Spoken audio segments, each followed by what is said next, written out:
Do the trashy pulp novels of the world have anything to offer? Are bestsellers all they're cracked up to be?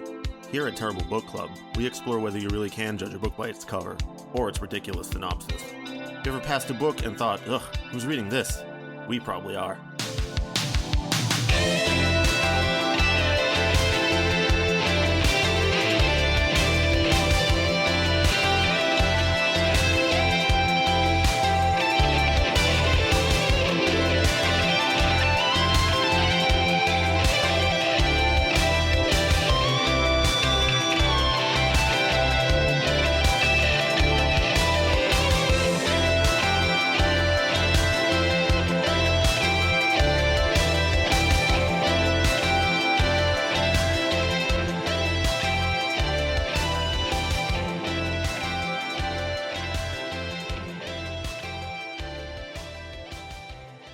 Hello and welcome to episode 224 of the Terrible Book Club. I'm Chris.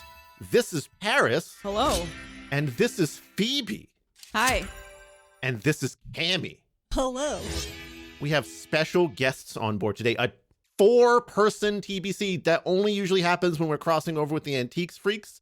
But this time we have special guests because this time I read DragonRaid, the Christian role-playing game by Dick Wulf. Not that Dick Wulf, not the Law and Order. What if they were the one. same? It's a different one. What if they were the No, same? because the Law and Order one is WOLF. This is WULF. So True. different Dick Wulf, Not that which, Dick. you know, already sounds Yeah. like a creature that you might encounter Setting in the D&D. tone. Different Dick, different Wolf. Okay, so this is a non-standard Terrible Book Club in that this is not a piece of fiction or a non-fiction book. We are playing a role-playing game today here. So obviously I can't summarize all of the materials that has happened here. We will be engaging with some of the mechanics here, but I pulled Phoebe and Kami in here because Phoebe used to be part of my Dungeons and Dragons campaign that Paris was also a part of for quite a long Back time. in the day. Mm-hmm. And as a result, I was sort of pulled into Phoebe's gaming group where Kami was present as well. And we have played some games together before. So I just pulled in some gaming pals for this one. So thank you for being here. Feel free to introduce yourselves or plug anything that you need. Phoebe, how you doing?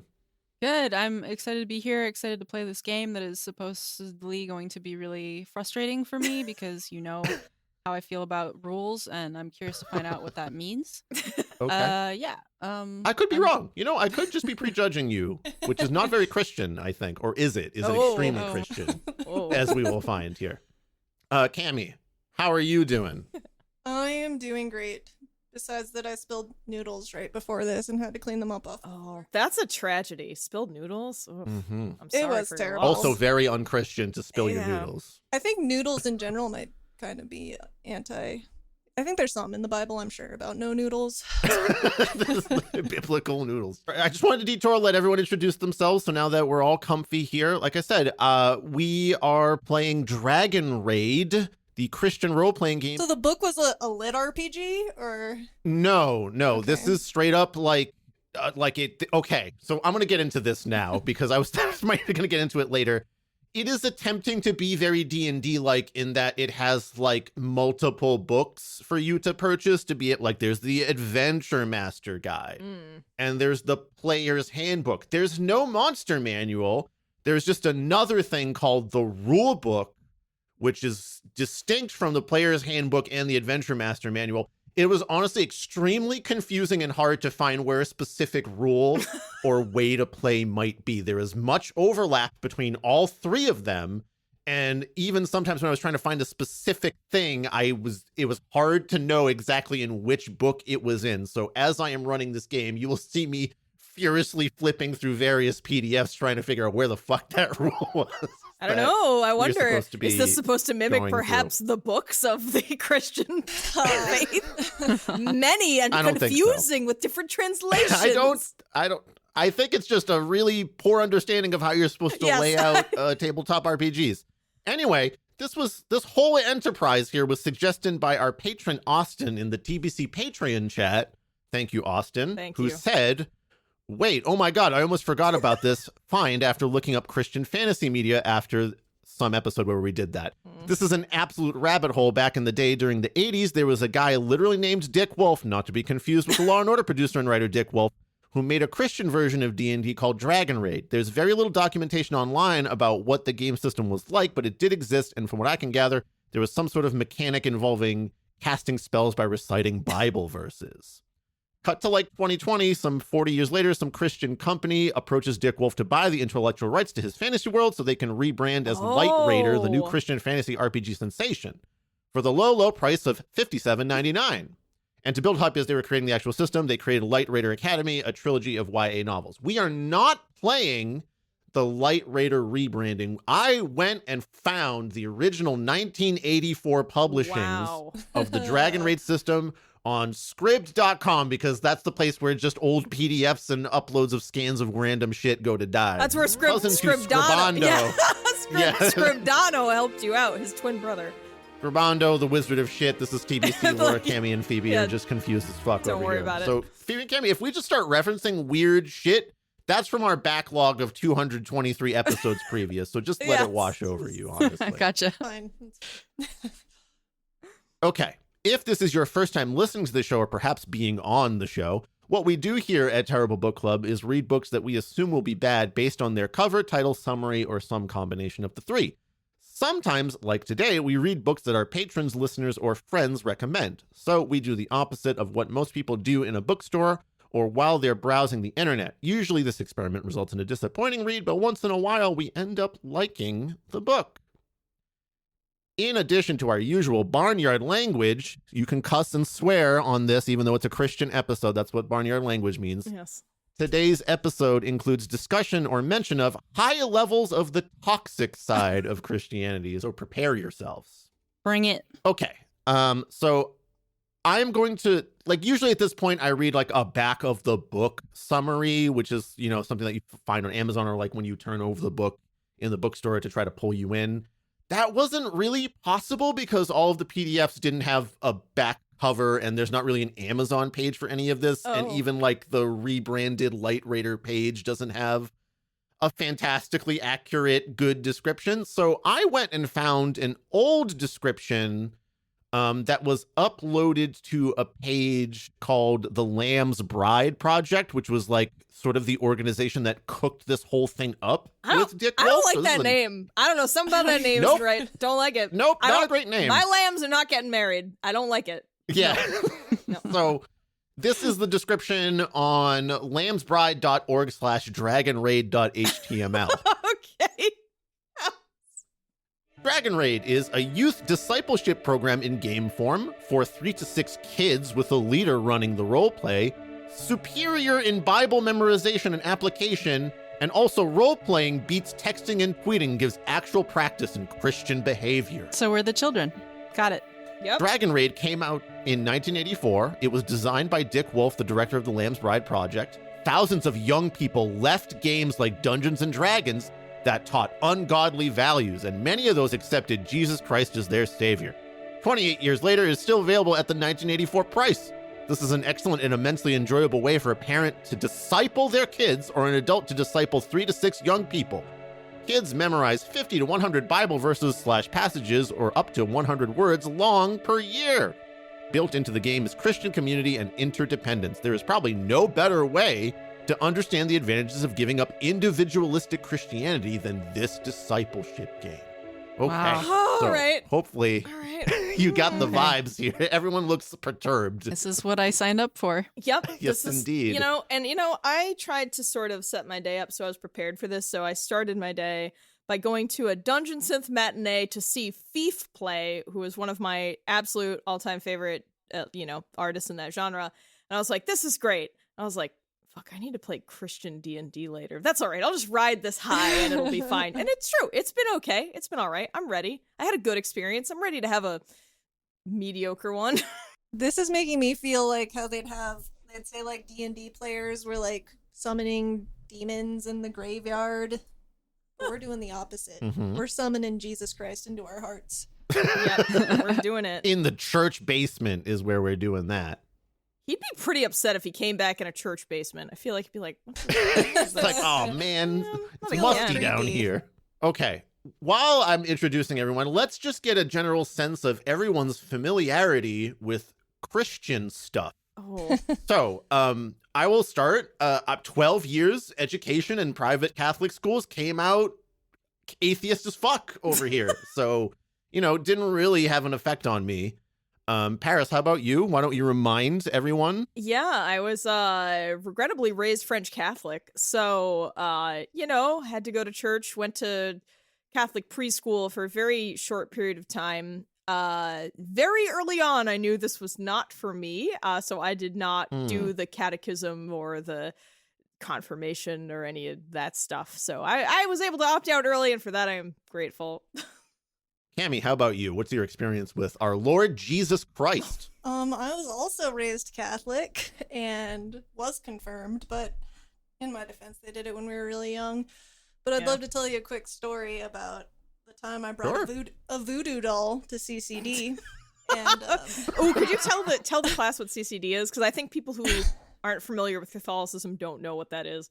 yeah, and I know that I've actually recently looked up what that stands for and can't remember off the top of my head, but it's pretty much just Sunday school. So after church, you spent another hour being, learning about Jesus. And they weren't happy when you brought a voodoo doll and were trying to steal hair off of other children. Yeah, that sounds rough. Sounds rough. Even though Bringing the occult right in there. All right, maybe you need to be sat down for a session of DragonRaid so that you could learn. Yes. Cleanse my soul. doesn't voodoo contain elements of Christianity because it's a hybrid of like Afro-Caribbean faith and other stuff, or am I totally wrong about that? I don't know. We'll find out. I wouldn't know either. I don't know. Someone will yell at Let me us about know it. in the comments. Yeah. Phoebe, what is your experience with Jesus Christ? Not a lot. My family's not really religious, so I wasn't raised with any of that. When I was in college, though, I took an internship to run audio for a church, and I didn't really think about it before I showed up there. And I was like, oh, I'm going to be here for all the sermons every Sunday. That's what, and so I learned what a sermon is. But it was a really cool church. And so I learned to kind of appreciate and understand it from a view that I hadn't thought of it. I came from a background where everyone was just like, oh, whatever, religion's dumb. But when I was there, I thought that they had some cool ways of looking at it. So I know it's very depends on church to church, but it was a good group of people. It worked for them in a very positive way. So that being said, I still think Christianity is ridiculous in a lot of other ways too. So yeah, no, but I think it's a good point about it giving people community and belonging, and it can be really positive for people in the with the right application in the right hands. But unfortunately, there's sort of this pall cast over all those nice little congregations by the greater faith. Well, that was totally it. Like for me, all through my entire time at college, most of my community came from getting drunk with friends until I had this internship, and then suddenly they were sort of an extended family of weirdly Christian people, but they were so nice, and I was like, wow, I can have a relationship with non-family people that's not about getting drunk. This is new. Yeah, that's great, and that's a great example. I'm glad you told that story, because I know a lot of other people too who had positive experiences, but like I said, there's a whole lot of bad too, but it is good to highlight that stuff, and I'm glad you had a good experience. Well, sounds like we got kind of a well-rounded group here to be doing some dragon raiding here. I'm going to continue talking about what the hell it is that we're actually reading here. Yeah, please. Okay, so at this point, I usually start describing characters and setting for a work of fiction or perhaps even a nonfiction thing that we've read.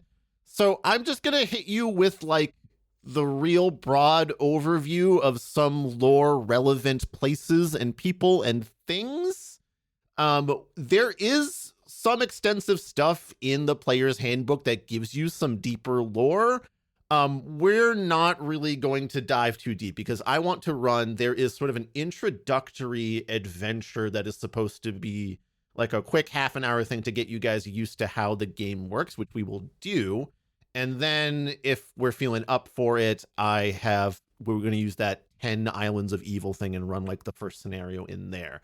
We have not done the standard character creation here. Instead, I've handed out everyone pre-rolled characters with riveting names like Character 4 and character 12 and character 17. You know how in like D&D source material, they really try to flavor stuff by giving people like names and backgrounds and little bits of extra personality? That is not the case with DragonRaid. This is bland, flavorless numbers served to you on a cold plate.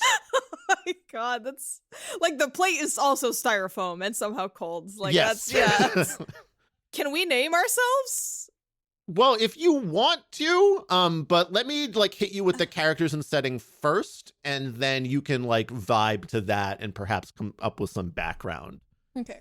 For character 4 and character 17. Okay. So the setting of this whole game is on the planet Eden again. Now, that is one word. DragonRaid likes to do this thing where you have two words and like they capitalize the beginning. So it's capital EDEN, capital AGAIN. I already can't handle all this. as one word. Eden again? Yeah.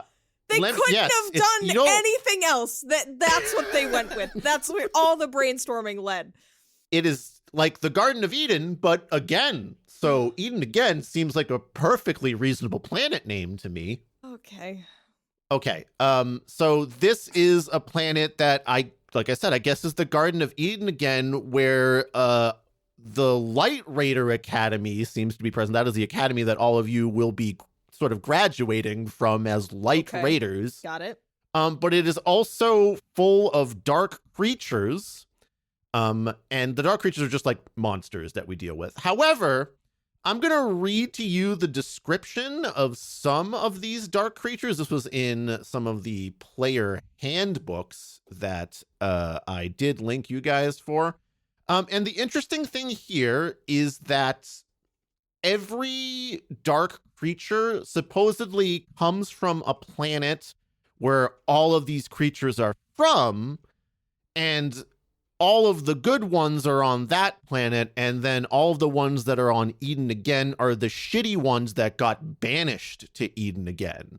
So everyone on a planet got together and was like, these are the shitty versions of us. We're going to send them to that planet Eden again, which is like the Garden of Eden again. So why would you send all the shitty people to the place that's supposed to be paradise? I don't know how that works. To me, it seems like everyone on each planet separately was like, hey, you know, it'd be really fucking funny if we sent all the shitty ones over to that planet full of Christians. Weird. Okay. I'm going to read some samples of 3 dark creatures here, just to give you a flavor of what I mean when I say that. So the first one I'm going to read here is the Greedo, also known as the Itchy Finger. Greedos are the tradesmen of the Dragonlands. Standing like men with human-like faces, Greedos hold next to their green bodies large and powerful bat wings. My alarms are already sounding. They're already sounding. Okay. I'm already worried that this is anti-Semitism happening. I'm already concerned. The word Greedo has me thinking, like, that's not a slur, is it? It's, Their hands and feet are equipped with razor-sharp claws. You can imagine that Greedos are formidable enemies. When standing, they can attack only with hand claws, but when flying, they can use their clawed feet, blah, blah, blah. Greedos were exiled recently from the planet Wurge, where the inhabitable land teems with wonderful winged creatures. On Wurge, bartering replaces buying and selling. And until recently, things were fairly peaceful there. Greedos traded fairly, not taking advantage of one another in exchange of services and products. But then a small tribe of green Greedos secretly invented a way to better their lot. They called their new methods bargaining rather than bartering, and they began to stretch the truth when they negotiated. Trusting that all was being done in honesty, Greedos of other colors had no idea that they were being cheated. Because the green tribe cheated irregularly, they got away with their deceit for some time and rose in wealth above their neighbors. Eventually, this new inequality was scrutinized, and the new bargaining method, soon termed cheating, was outlawed. The green race of Greedos was exiled in properly equipped spaceships. The citizens of Wurge remained fair even in their outrage, but the ships were programmed to self-destruct 1 hour after landing on Eden again. They did as they were programmed. Is Wurge W-E-R-J by chance? It is. It is, Paris. You know, if you remove one letter, it confirms my suspicions, along with the other details you listed. That is fucked up. That is extremely fucked up. Jesus. Here's the wood sprite. Most delicate of all dark creatures are the tiny wood sprites. Only 4 to 8 inches long, the sprites have pale skin and fine dark brown hair and iridescent blue wings. Wood sprites once lived on the planet Oxass with millions of other sprites of various sizes and colors. Wait, like ox bees ass? and ants. Like, for Auxasse. I don't know how else you'd pronounce that. Oxassy, I guess, but it's Okay. Oxass, yeah. It's your auxiliary ass where the wood sprites live. Your extra butt. okay. But then the Blue Wings, who led the society to recreation, could not control themselves and crossed the line from fun to foolishness. It is one thing to have some carefree moments on a regular basis, a necessary ingredient for health, but it is another to adopt frivolous attitudes towards serious things. That is how trouble began for the Blue Wings on Oxass. First, they proposed living only for the present without making plans for the future. The other sprites argued that this was careless, not carefree. Then the Blue Winged sprites decided that life could be more enjoyable if people did not take Overlord so seriously. By the way, the Overlord is the Overlord of many names, who is just Jesus. We'll get into that in a second. Okay, all right. At that, the other sprites began secretly to organize corrective action. When the Blue Wings instituted the philosophy, if it feels good, do it, sprites of all colors felt it right to ship the Blue Wings off to exile on Eden again. So what is that supposed to be about? People, like, I'm trying to figure that out. Is it just like hedonism? Just evil hedonism? Yes, you're just sprites? having too much Okay, fun. All right, God forbid we have fun. Okay. I'm going to read one last one. This, to me, is the most egregious one. This is the Selfo, Selfoe, like a selfie, but it's instead of E, it's O. Oh, Like the okay. first part of the word cell phone, but without the n. Yeah. Yep, the It's cell that. phones. I'm going to think about. Thank you, Phoebe. They're going to be the cell phones in my head forever now. That's who they are. I'm just going to skip the physical description of a Selfo, and I'm just going to read this paragraph. Selfos were exiled from a small, peaceful planet named Amek. Selfos there serve the overlord of many names and are very helpful creatures. They call him the Rescuer. Some time ago, a few degenerate Selfos began to do good things for people, but not for the glory of the Overlord. They ceased to be the Overlord's servants and became only the servants of men. Eventually, the citizenry became angry with the Selfo do-gooders, being jealous for the Overlord of many names. They knew his power and goodness cured the sin contamination that was preventing Selfos from having a pure heart. Pure heart. Pure fart. So angered did they become that they exiled the self-focused Selfos to Eden again. So they were banished to another planet because they did nice things just to be nice. And that's Yeah. bad. God, because they Wow. weren't doing it in the name of Jesus or whatever. Exactly. Ugh. Okay, continuing with characters and setting, the Overlord of many names is just Jesus Christ. That's just the game's name for Jesus Christ. Helpfully, there was a picture on a website that I found where the back of one book somewhere had a list of many of the names that the Overlord of many names has. So Okay. here's some of them. The offspring of the woman who crushes the serpent. Wow. Okay. Star or brilliant leader who came out of Judah. The Messiah. Bread of life. The door. Rabbani. The spiritual rock that quenches thirst. Chief cornerstone. Our brother. Friend. Son of David. Our advocate with the Father. The Amen. Lion of the tribe of Judah. Apostle of our profession, Lord of lords, King of kings, our ransom, all in all. There's a whole, like, dude, there are 3 entire columns and there's like 20 to 30 names per column here. They really, that's the part of the lore they really went I was all going to out say with. the focus on the lore building seems to be in the wrong place. I have questions about a lot of those names, but it would take your entire episode to discuss each one of those. Probably. Did anyone stand out for you, Phoebe? Well, I was wondering if Mary crushed a serpent at some point.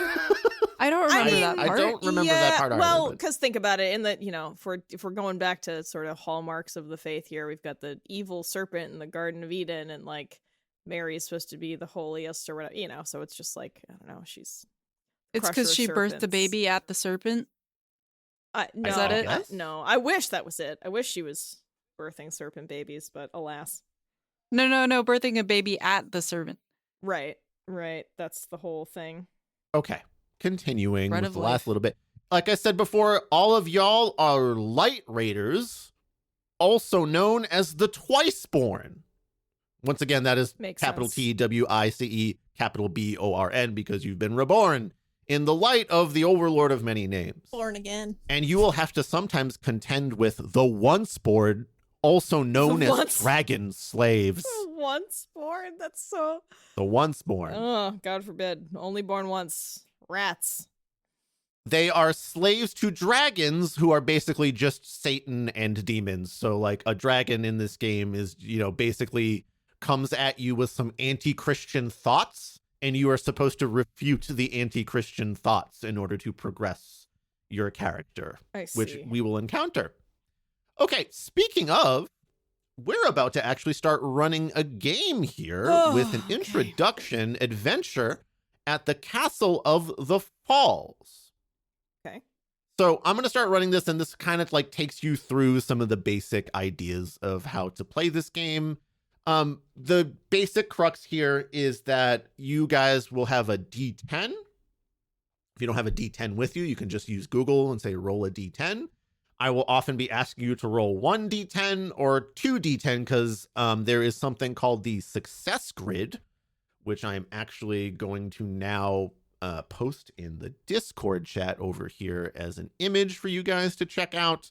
This will be part of how we do like ability checks and stuff like that. Okay. It looks a little wacky, but it's pretty easy to use actually.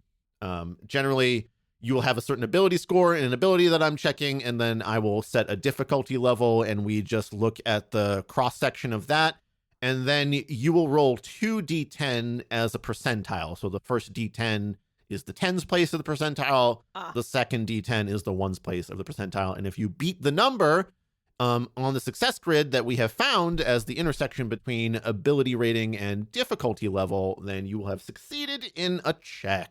I am going to begin here. Feel free to jump in at any time if you need some sort of clarification on something, and I will do my best here. Okay. The Overlord has sent you on a mission to the Castle of the Falls in the Heinous Heights region of the Western Peaks. Did he do personally not send know- us? Personally? Like he Yes. can't... Oh, all right. Yes. Yes. You do not know what the nature of the mission is, only that he, capital H, wants you there. Judging from past experience, you assume that your goal will be made known to you at some point in the raid. So trusting in the Overlord, you have set out from Shepherd's Dell in the liberated land and traveled to the western vale of the Passage Lakes, where you stepped into the waters of Falconhead Lake. Instantly, you were transported to the rocky outcropping of Heinous Heights. You stepped out of the Hollow Tree, once again, capital H, capital T, one word, ready to obey the Overlord's will. Since he has still not told you the goal of this raid, you walk steadily towards the castle, knowing the Overlord will instruct you when you really need to know. Climbing the footpath in the Heinous Heights region has been exhausting. The harsh noonday sun shines down mercilessly, parching your mouth and making the sweat run down your face and body in little trickling rivulets. Your breath comes in short gasps. Seeing your destination in the distance, the Castle of the Falls, you let your rucksack slide to the ground and stop to rest until twilight can conceal your movements. The precariously sited castle is not well guarded, but you do not wish to take unnecessary risks. The defenders will undoubtedly be more experienced than you. As you wait for darkness, your mind retraces the experiences of the past years at the LightRaider Academy in Dayspring Highlands. What a privilege it was to attend, but how difficult too. Learning personal strengths and abilities, struggling to master a few powerful word runes, capital W, capital R, testing your survival skills and fitting yourself with spiritual armor. Fortunately, you already knew how to use the bow and arrow as well as the two-edged dagger before entering the academy. You ponder your character strengths, those 9 basic qualities of a follower of the Overlord of many names. At the academy, you studied to discover those strengths and bring them to fruition in your life. So this is the character strengths portion of your character sheet. Love is the ability to be selfless and do things that risk your own well-being. Joy is the ability to be content in all situations because the Almighty is at work in them. Peace is the ability to be calm because you know that the Almighty is with you. Patience is the ability to be steadfast under difficult circumstances. Kindness is the ability to be available for usefulness and service. Goodness is the ability to do what is right and virtuous. Faithfulness is the ability to be loyal to the overlord and be dependable. Gentleness is the ability to know and respond to the needs of others in a humble way. And self-control is the ability to discipline yourself and work toward a righteous goal. Okay, everyone, are you looking at your character abilities? Yep, I Right got now? that right here. Yep, regrettably, Okay. I am. I would like you to introduce your character. Maybe you have a name, and let me know like what your highest character ability is. So Paris, why don't we start with you? Okay. My name is Mara Donia. That's my character's name. Hell yeah. Let's see. What is my... Oh, wow. I am very, very physically vital. Holy shit. I am buff as fuck. That's your hit points. That's just Oh, We HP. all is have what that is. high- Yeah, we all okay. have that. Just my character strengths. I'm looking at the wrong part of the character Yes. sheet. Okay. I am very faithful and very Okay. peaceful. I am high in peace and faithfulness. However, strangely, I am very not gentle though. So I'm like a really faithful, peaceful himbo who will, I guess, that doesn't make any sense. How am I not gentle, but I'm very peaceful? I don't get. All right. Oh, Well, you'll have to learn how to roleplay that. I have high joy as well. Sorry. Peace, faithfulness, and joy are my 3 highest stats. so- Okay, yeah. Why don't we just start with the 3 highest? Kami, introduce your character and tell me some of your highest character strengths. My name is Jumpin' Jehoshaphat, and my highest are goodness, joy, and love. Just all- Okay, we got some joyful noise happening here in the What party. is the difference between goodness and kindness? Does anyone know? I just told Paris, I just told you. But they're not Joy is the different. ability to be content in all situations because the Almighty is at work in them. And kindness is the ability to be available for usefulness and service. No, I said Well, I kindness also have and a high goodness. faithfulness, which is important. Oh, okay. Mm, Okay, mhm. that's good. You better be paying attention, Paris, or I will rescind maturity units from your character. We will get into No, what that I'm also confused about that because my kindness is 4 and my goodness is 10, and I'm sort of like, Yeah, I don't get the difference. Okay, so it sounds like you're not very available for usefulness and service if your kindness is low. That's what that means. do your best, Okay. I suppose. Right. Am I going now? Yes, you are, Phoebe. Oh, Can you okay. tell us about your character? My name is Char4. Okay. It's short for my mother given name, which is Okay. Character 4, but people call me Char4. My 3 highest traits are joy, goodness, and gentleness. And I should note though that my lowest trait is faithfulness. So I'm very unfaithful, which I would imagine would put me in some hot water here with Mhm. Yeah. the Lord That's Overlord true. Jeebus. Yeah. Okay, well, thank you for introducing yourselves, Mara, Jumpin, and Char. We will continue on this adventure here. Note how these 9 character strengths are the fruit of the Spirit found in Galatians, chapter 5, verses 22 to 23. The definitions used in DragonRaid approximate the biblical meanings of the terms. In the DragonRaid Adventure Learning System, you discover how well you did at LightRaider Academy by rolling the Star Lot, the 10-sided crystal that comes with your game. That's the D10, so if we rolled up characters, this is where we would have done that. But I'm being a jerk and making you take your pre-rolled guys, because who the fuck has time for that? Yeah, that's fine with me. As you doze under the aspen tree, because now you're sleeping under an aspen tree, shaded from the late afternoon sun, you have a dream. But this is not an ordinary dream. Even in your sleep, you recognize it as your assignment from the Overlord. You see the food unbinding word rune mysteriously chiseled in the stones of a deserted castle corridor. From the end of the hall, you hear a burst of coarse laughter, followed by a vicious, profane order for more desserts. The voice seems to be that of a female. Now, I don't know what a vicious and profane order for more desserts would be, so... Bring the If anyone has fucking any pie is what I would have said. That's something Before I I was shove it just up your about to say, ass or Paris, something, I give us don't an know. example. Yeah. You would do it well. Bring the fucking pie. That's me at Thanksgiving. Pie, pie. More Vicious and pie. profane, Yes. indeed.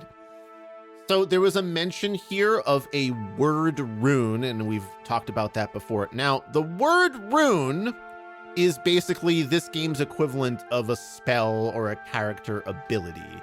Now, this is a little tricky because the way this works is that you are reciting a specific Bible verse, and what the game wants you to do essentially is, like, at the top of every word rune, which I will be posting a screenshot of momentarily, you will see like it has the Bible reference, like Ephesians chapter 2 verse 10, and then the Bible verse, and then once again it says Ephesians chapter 2 verse 10.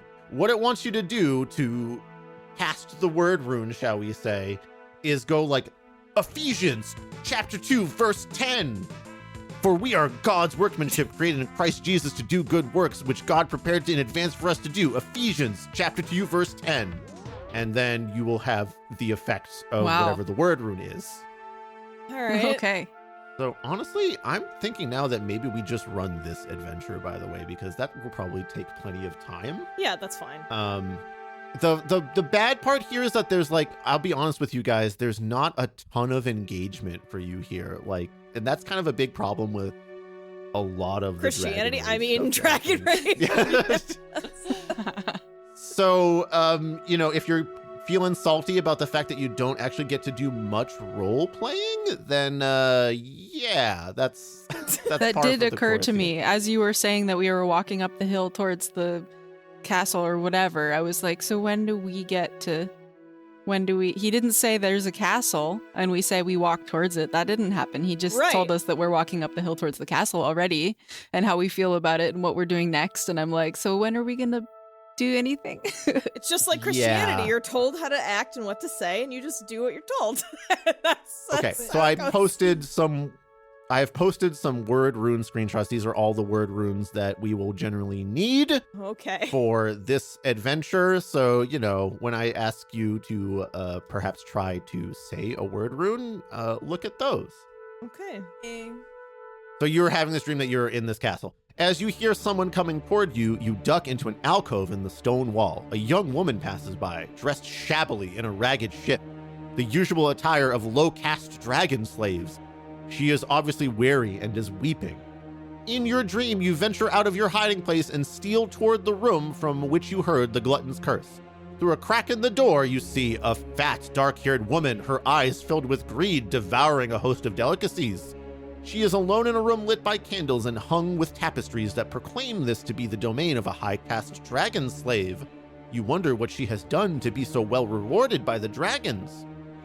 You think of the discernment word rune, but are disappointed because you did not memorize it at the academy. However, you also recall the possibility word rune, which you did learn. As you whisper it softly, a mirror-like glass in a delicate frame appears in the air before you. Of course, at the academy, a looking glass never actually materialized, since the miraculous power of the word runes is reserved for times of the Overlord's choosing, usually only when there is a definite need. Gently taking hold of the glass, you peer into it just as you were trained to do. You see a different image of the plump woman. In the glass, she appears rather pretty, slim, not living to eat, but eating to live. She has a torn page of the sacred scrolls in her hand. She will respond to the call. Instantly, the glass disappears. She is again her greedy self. I'm hearing some groans and moans amongst the adventuring group here. You know, of all the things I expected today, I did not expect fat phobia from this. Somehow I just was like, there's no way that's gonna happen to— nope, that's the first thing we encounter. Fat is evil, you see. What I don't get is how it said that, like, the dragon people dress shabbily, so they're, like, obviously living in poverty, yet it's, like, kind of saying that you should only survive, and, like, she should be, like, doing these things that aren't, like, abundance, and then, like, those are very contradictory things. Yeah, for real. But I guess that's the Bible. Suddenly, you are awakened by the song of a thrush. Although you did not see the ending of your dream, you know now that the Overlord wants you to free the woman from her bondage. The unfinished dream was his way of teaching you to walk by faith, not knowing the details of your path ahead. Tonight, you will learn the final outcome. Dusk is approaching and you settle down again to review a few word runes. Before you go on, you need to learn these word runes, actual scripture verses from the New International Version of the Bible. Otherwise, you'll not be ready for your journey at dusk and daring DragonRaid tonight. Memorize them well. So go ahead and take a look at those word runes and try to memorize a few here. So not memorizing these. Yeah. So as a gentle adventure master, you can simply read from them when you are called upon to cast these word runes. But I will be grading your ability to say them without stumbling, shall we say. Okay. So if you God, fail and stutter, then you will have failed to cast. Okay. So then it listed the word runes that we will be talking about, but now hark for a moment back to the adventure. The sun sets behind the cliffs, its blaze of color reflected in the spray from the cascading waterfall. As darkness spreads across the sky, you stand up and stretch your aching muscles. In your mind, you review the character abilities that you will use tonight. Okay, so then it shows you a bunch of math here. So at this point, I'm going to show you guys another picture in the Discord chat. When you are creating a character, or perhaps when you say level up, you can use the LightRaider worksheet that I have just posted in here to figure out your stats. And now this is where we can talk a little bit about the mechanics of DragonRaid. Sorry, here. I just can't. It's like, well, hey, what do you want to do in your free time? I don't know, hate fat people and do more math? Like, all right, sounds terrible. Like, what? Self-flagellation here. Yeah, looking at this LightRaider worksheet, I feel like the people that designed this game knew, oh, D&D is like math, right? That's why people play it, to do math. Not understanding that often, like, the extra abilities or skill checks that you get are very, very simple calculations, right? It's like, you have a certain base stat, and if you have a modifier on that, and maybe you have training in this special ability, so you get like a proficiency modifier, that's about it. But if you look at the LightRaider worksheet here, you can see that we figure out some character abilities by like stacking up some different character strengths and then like doing multiplication and also division of a certain kind what on does that them. do? Why? I like how most of them are like ×1. Yeah. Why would you just? Why wouldn't you just say that it is what it is? Sorry, it's really funny. They were like literally most of them are ×1. ×1. Oh, Jesus. I also want to draw your attention to the armor area down below. Now, armor in DragonRaid works quite differently from Dungeons & Dragons or many other role-playing games, in that you are not given, like, there's no magical items. There's no magical armor. Yeah, you just have a set. This is Everyone bullshit. has the same belt of truth, breastplate of righteousness, shield of faith, helmet of salvation, sword of the spirit, and boots of the gospel of peace. You all have the same shit. Although it's pretty funny to me that it's like, so the belt of truth is just your knowledge character ability. So like, why do I need this second layer of what the armor be? Just like do a knowledge check. And that is also true for the breastplate of righteousness, which is just your goodness. And then the helmet of salvation, which is just your hope. At that point, just collapse it all into the shield of faith, which is actually the only thing that matters in the armor, because that is the one that you'll be looking at to do like defensive rolls when a creature attacks you. That's the only one that matters. So I am noticing that we do have all the same armor, but our armor has slightly different stats across characters. Yes, because the calculations, as you see in the LightRaider worksheet, is like, you know, because your shield of faith is all of your character strengths added together and then divided by 9, it will be a little bit different for everyone depending on like how it's added up. This also strikes me as a misunderstanding of D&D and general role-playing games. Oh yeah. Right? Like completely misunderstanding how items work and armor works and just being like, I don't know, I guess it's all numbers based on the numbers we gave them initially, and it's like, not really? Like what? Yeah, I don't get why you would make the armor just calculations instead of being like, oh, this gives you a +2 to your fortitude or whatever. It's like, no, it's just another stat. I guess if it's for kids, they're trying to sell its like educationalness, Maybe. right? Yeah, so if that it makes has sense. math, and the Christian parents are like, and they can learn how to do math, so let's make them do arbitrary calculations for this stupid game. Yeah, dude, So- imagine like rolling up to parents and being like, look at this worksheet they do for this game. And the parents are like, oh yeah, I see multiplication. I see division. There's a times This one is in great. there. This That is seems great. hard. Yeah. And it's Christian, and they're like, oh, fuck yeah. Yeah. We're on Dude, board. let's do it. Okay, I mean, you can also see some other crazier calculations for like different weapon types off in the right over there. Like, it's super unnecessary. Like, why is the lance a combination of your courage character ability, then your endurance, and then your like whatever SE is? I don't even give a shit what SE is. There's like a whole bunch of other stuff that's not even on this worksheet. Another one that is very special is Hatred of Evil, which is HE, which only the battle axe, I believe, uses. So, like, unless you have a lot of Hatred of Evil, you can't use a battle axe. Okay. So, Where's my Once hatred again. of evil? I don't see So that. on the right side. Yeah. no, here's the thing. Hatred of Oh. Evil is an optional character ability. So, when you are doing character creation setup, there is like your character strengths, and then there are 8 mandatory character abilities, which is the ones that all of you have. So those are the ones in the bottom left corner: courage, endurance, hope, knowledge, listening, quiet movement, vision, and wisdom. And then the optional character abilities are some other abilities that you can choose. So why don't we all go around and say what our optional character abilities are?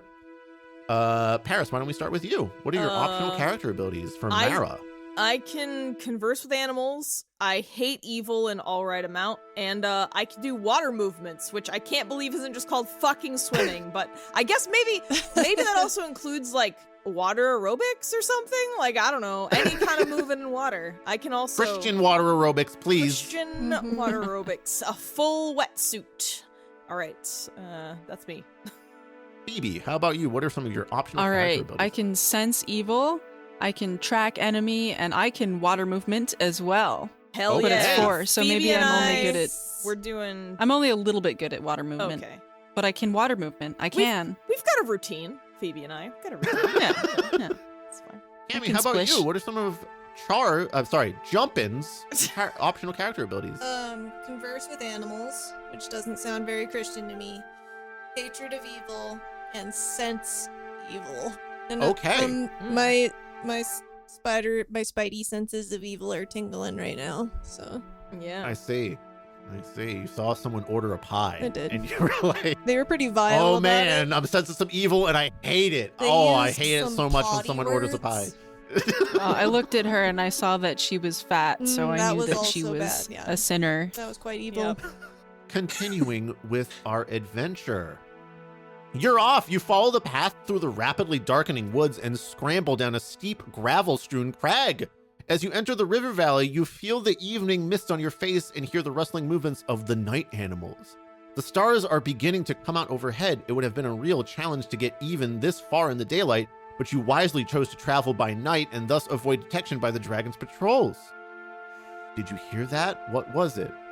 I'm going to stop here and let's just have a little 5-minute chat about how I've not given you guys any chance to do any. Chris, like, I was just gonna say, can I please fucking roll a die, please? Just No. one, just one No, roll. you can't. I was gonna say, which No, one you're is not allowed. It's perception? not Can I roll for Christian. perception? Is there a perception? I don't see anything that says perception or anything. Your vision, actually. You know what? I will. How about this? I'm gonna throw in a check here Oh, just so that we great. can, I don't know, have some fucking Listening. fun. Listening and vision are two different. Here Yeah, I it's been go. very Okay. one-sided. I'm rolling. We are going to roll on the success grid, and let's see on your character sheets here. What is the perception? Perhaps we can do vision. Maybe this is a vision check. I Or no, don't- it's a listening check. It's a listening check A is what listening this check. is. Okay. So if we look at the success grid, Yeah. I am going to declare that this is a listening check with a difficulty level of 2. So now, at the top row, you'll see the 2 and all the numbers under the number 2. You're going to look at your listening character ability, and you're going to tell me what your ability rating is in listening. Phoebe, why don't we start with you? What is your ability rating for listening? My listening ability rating is 4. Okay. Kami, how about you? It's 5. So Jumpin can listen. Paris, what is your listening ability? 6. I can listen at 6. Oh, okay. A good listener here. Okay, so that means, Char, you will roll 2d10 and you have to beat 40%. Now, the first die will be the tens place. The second die will be the ones place. Jumpin and Mara will also do the same thing. Jumpin, you must beat 35, and Mara must beat 30. Wait, please but I roll. had the highest score. Why would mine Yes. be less? So than... you have to beat 30. So you have a higher chance to beat 30. Sorry. So I think I missed. I got a 9 and an 8, right? So I you're beat good. 40. Yeah. Yes. I got You did. I got 6 I and a can't see 4. this. Okay. I got 48. Okay, so everyone successfully listened. That was your first dice roll in DragonRaid. We're having fun, right? Yes. Yay. Uh, So what do we hear? Okay. God? Because you're God? Haha. I shouldn't say Okay. that. I'll go to hell. Okay. You there? I'm trying to find the part that's not just explaining how this works in this adventure and then like what you actually fucking heard here. Okay. Chris, if I pulled this dice set out to roll one check, there's gonna be consequences. Okay, no, there will be more. Hold on. I'm sorry. So like the results of the listening check that like there was a listening check here actually as I scroll down. And the results for like what happens are a full 15 pages later at the end of the adventure. So I had to scroll all the way down to see what the result of the listening check would be. So well laid out. And then I have to scroll all the way back up once I'm done telling you what the listening check was. Great. All right. Good thing I have a lot of patience in my character. I have none. I have no patience. I'm not gentle, and I have little self-control. This character is perfect for me. So Mara is enraged That checks it out. took me That all checks this time. Okay, you hear a rustling sound off to the left at about 10 o'clock. 12 would be straight ahead. It seems about 40 feet away and reminds you of the sound of someone running. Now I have to scroll all the way back up and find my place again. Scrolling. So efficient. Scrolling. Okay. Oh my god, still scrolling. And it's not like hyperlinked. Oh wait, this is something Not from 1984. Not going back up. That was like Not there. yeah. So there are PDF links in here, but only going down, not going back up. Oh. Okay, so that's what you heard, and there's nothing you can do about it, because now you continue across the river valley. As you approach the river, the going becomes more difficult because the trail is overgrown with willows. Their branches catch at you as you pass by, stinging when they strike. The trail is now difficulty level 2 for your joy rating. Oh no. Okay, so now we're going to do another check against Whoa. your joy here. All right. So we are going to, this was difficulty level 2 again. So we're going to look at the success grid again. And everyone, please tell me what your joy rating is. Paris, what is your joy? I have 8 joys.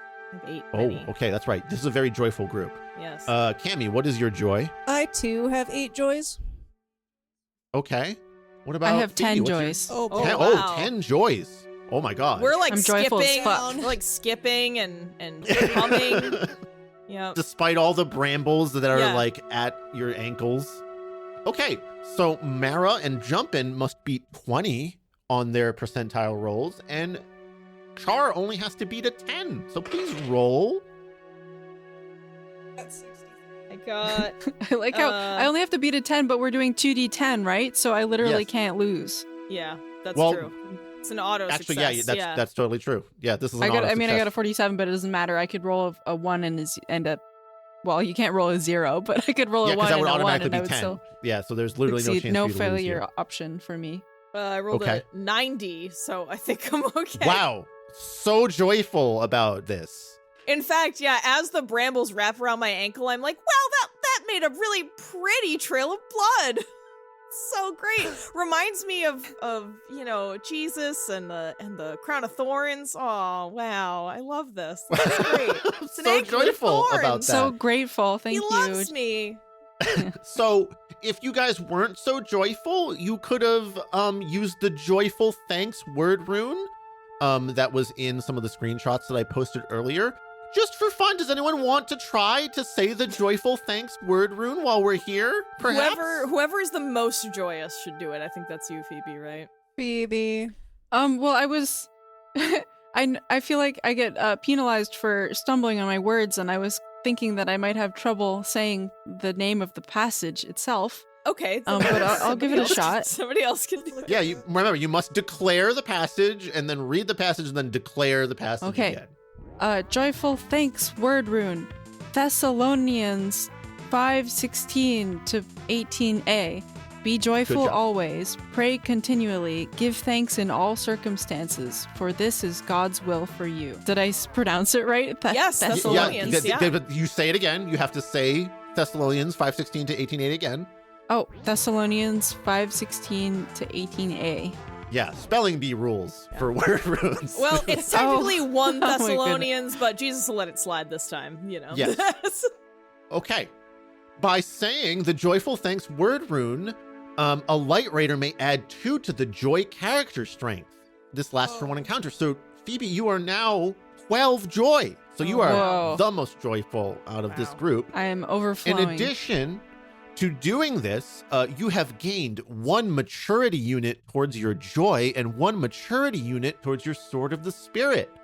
So the way leveling up works in DragonRaid is that you get maturity units towards a character ability or your Sword of the Spirit, and every time you hit 20, you get to increase that character ability or your Sword of Spirit by 1. So if you recite 20 Bible verses in just the right way that are tuned towards your joy, you will upgrade your joy.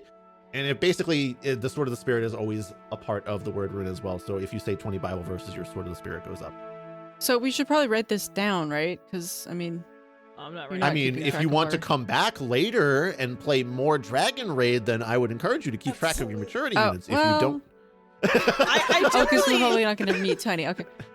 Yeah, Well, I mean, I definitely- can write down that I have 12 joy for the rest of the game tonight, Yeah, right? that's probably Yeah. good. Yeah. I don't know Yeah. if I want to make a habit out of just sitting here and having Chris talk at me like he's my dad for 4 hours. What, you're not you know? having fun? It's a little- But- This is not well, I have fun? a Are you not question. learning? So now my joy is 12, but then I also got a maturity +1 on joy. So does that mean my joy is 13, or does maturity No, points you or must. something So, separate? like, you have to gain 20 maturity. Okay, in so I'm gonna joy ignore for that it for to now. go up 1.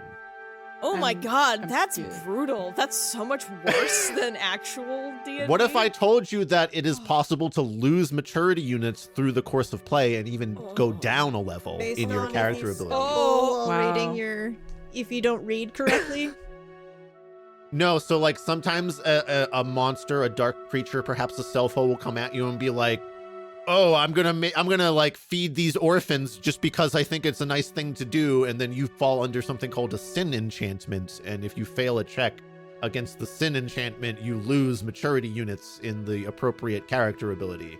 How dare Wow, they try to okay. do that without God, it being in this- Jesus' name? That's disgusting. No, feeding orphans without praising Jesus. Truly Heathens. abysmal. Okay, moving along. You now follow the river toward your destination, the grim castle of the falls, because you all passed your joy check just fine. You're joyously traipsing up. The base of the falls is not far away. A thunderous roar fills the air and spray drifts towards you. You move on and soon stand at the foot of a gigantic pool.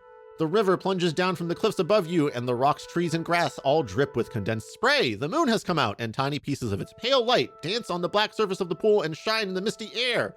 You shiver. The dampness makes the night chill even worse. Oh well, you might be shivering from excitement, too. Now you see a road that winds up the steep cliff to the castle. The height is dizzying, and the road seems never ending. You are tempted to give up and go back to the liberated land. I say, you don't get to decide how you feel. Nope. You're just narrating a reading. story to us and telling us to imagine that we are in it. That is all that is happening. Yes.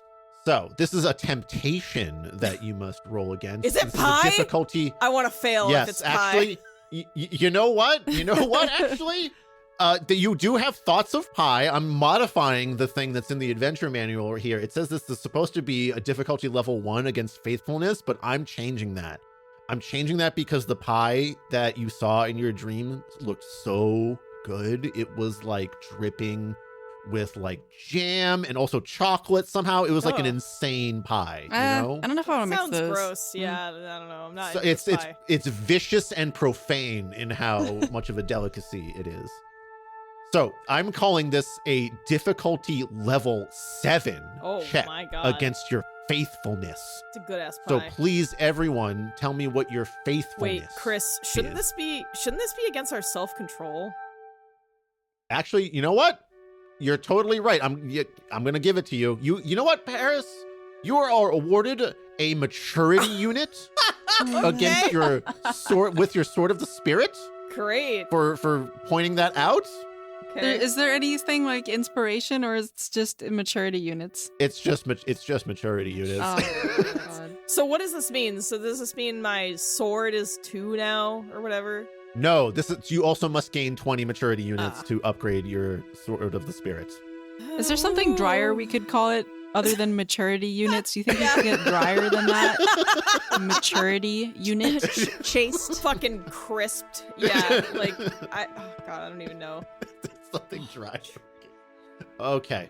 All right. So please, this is a self-control difficulty level 7 check. So everyone, please tell me what your self-control ability rating is. Phoebe, why don't we start with you? It's a 3, so I beat a 35, right? No, this is difficulty level 7, so you would have to beat a 95. Oh, I was backwards. I was looking at it backwards. Yes. Yeah, I failed. Okay, Kami, Mine is. jump into Jose. Mine's 6. Okay, you must beat an 80. Okay. Well, I already did. And Mara, what about you? Well, I am not gentle nor patient, and I have very little self-control, and that is rated a 4. So You must also beat a 90. and 90. Oh Jesus! All right. Excuse me, if you could not take the Lord's name in vain, what right? I'm sorry. Well, you're right. What a Damn poor adventure master. -1 maturity point. Fuck! Shit! I lost my maturity unit. Oh, sorry, maturity unit. Yeah. gonna- That's how we can make it drier, Phoebe, is it's literally a maturity unit. I rolled a 69. No. Nice. Literally What does that no do self-control to your over there. maturity? I ate the shit out of that pie. Is what happened. Yeah. Okay. You have yeah. all failed to resist the temptation. You turn back and go the way you came because you're thinking about pies so hard. After traveling a while, you become more unselfish if your love rating is 4 or greater and turn again to the foot of the mighty falls. Go back and begin that paragraph again. If your love rating is less than 4, you hear the sound of howling wolves coming up the river trail towards you. Wait a second. We didn't get to eat pie? I thought No, this was well- for eating pie. I'm just thinking about pie. Yes, it's just you're thinking about pie. Thought crimes. Wow. Yes. This Thought game crimes. is Okay. so much worse than I expected it to be somehow. I don't know how that happened. Okay. Yeah, I'd agree. Who has a love rating of 4 or more? I do. I'm a 6. Okay. Got 6 loves. Not me. I got 8 loves. Okay. Ooh. Okay. So unfortunately, Char is left behind because they are She eat thinking pie. so hard Dirty about the pie. pie and the wolves. The wolves are coming for Char. God, no! I'm doing a little modification here on the fly because I'm going to skip over a lot here. There's supposed to be a battle encounter later on. We're just having it now That's fine, please. before you let's- go in the castle. I So need I'm gonna something to ask- happen. So I'm going to say that Char has been ambushed by 2 wolves and an orc. Okay. Jump in, and Mara, what do you do? Can I'm actually we? giving you agency. Yeah, I can converse with animals, so I kind of want to try that. Yep, wolves. same. Okay, Both that's have that viable. ability. Oh, you do too. Okay, great. So what if we like hold hands and try to? What's the animal prayer or whatever? I don't know. What's This is his starting to name? sound The like a animal seance. saint. Yeah. What's the? Yeah, and what's if the you hold animal hands, that saint? might be Anthony? kind of. Is it Anthony? Who's the animal Perhaps if saint? you had looked at the word runes in the player handbook that I had sent earlier, you may have found an appropriate word rune to Okay, recite I'm from looking, memory I'm and gain looking. maturity units. You know, So that you could uh, honestly, if you have the talking with animals optional ability, I will simply let you roll against that character ability. That it's totally fine. what about the proclamation? That's like talking Yeah. about like making your mouth sharp like a sword and shit. That sounds related. Okay. Or what about the perfect Fine, peace one? fine. You could maybe pacify them. Oh yeah. Okay. That's good. I So you will. have some So options. you guys can recite these word runes if you would like. Mara, would you like to recite a word rune? Yes. Okay. Sorry, I forgot that was my name for a second. Okay. Were you bored by DragonRaid? Yeah, I forgot who I was. That's it took my identity, which is very accurate. Okay. I guess I'm gonna try the proclamation protection word rune. Okay. All right. Isaiah 49:2-3. He made my mouth like a sharpened sword. In the shadow of his hand, he hid me. He made me into a polished arrow and concealed me in his quiver. Isaiah 49:2-3. Metal. Damn. What is the effect of this word rune? It brings a dark shadow in which a LightRaider may hid. There's a typo on this. May Okay. hide. This works only when the LightRaider is within sight or hearing of a dragon slave to whom he has been sent. Oh, sorry, I didn't. Oh, I guess I should have checked that. So it doesn't even work. Fuck you, before actually. Sorry, I didn't realize they all had specific results. I should have. Yup. Should have checked Welcome that. to I the love that. pain in the ass part Paris about casts a the word. spell and nothing happens. Yes. Nothing happens because the overlord of many names Also recognizes that you don't accurate. actually need this right now. Well, there was a dragon person in our dream who ran across the hall near Yes. the It's pie true. eating lady. So if that dragon slave person can still hear us, No, she's all the way inside the castle. You're still approaching the castle. Okay, sorry. may I I'm try to fucked up. pacify the wolves Yes. by telling them that Ye- they have really nice fur? Nice. Yes. So, this will be your talking with animals ability. What is your ability rating? Hold on, I'm looking at runes right now. I gotta get back. It Oh. is 7. 7. Okay. I'm going to say that this is a difficulty level of 4 on the success grid, so you must beat a 45 in order to pacify. Yeah, I didn't get that. I got an 11. Okay. You have failed to pacify the wolves, and now Oh, combat begins. okay. So, all three of you are facing 2 wolves and an orc, and we will describe how combat works here. It's pretty simple, guys. You might notice that you have certain weapon abilities or the solo battle ability in the top right area of your character sheet. Solo battle is like if you're just fighting without a weapon, so you can just use one of the weapons, and they do have like certain different properties like distance or reach or something, so you can just ask me what you think that weapon does and probably it'll have that effect. So, I have a military fork. Okay, so Yes, that is a the spork. Yes, the fork with a gun on it, actually. Nice. So, oh my god, that's really on there. I thought you were kidding. Holy shit, No. military fork Nope. is an option. Yes. So here's how battle works. There is no initiative. Everything basically happens simultaneously, except like Okay. light raiders go first. So the only Wow. difference here is that because Char was ambushed, I am going to say that a wolf, well, basically all of the wolves and the orc can attack Char before they get a chance to reply, and then everything else will happen after that. So I am going to roll against Char's Shield of Faith rating. Char will roll a d10, add the Shield of Faith rating to that to determine what your total defense value is. So Char, please roll right. a d10. And then I add the Shield of rolled Faith. a 7 and My Shield of Faith rating is 5, so I got a 12 total. Okay.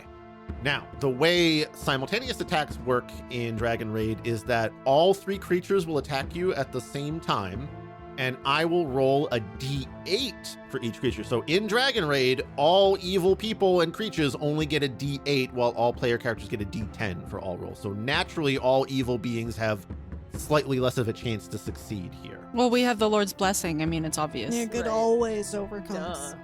Yes, exactly. So in this case, each creature has a certain battle ability that I am arbitrarily making up. So I'm going to say that the wolves have a battle ability of 2 and the orc has a battle ability of 4. I will add that to my d8 rolls, and then we will have 3 attacks that we will see. So let's check for the 2 wolves.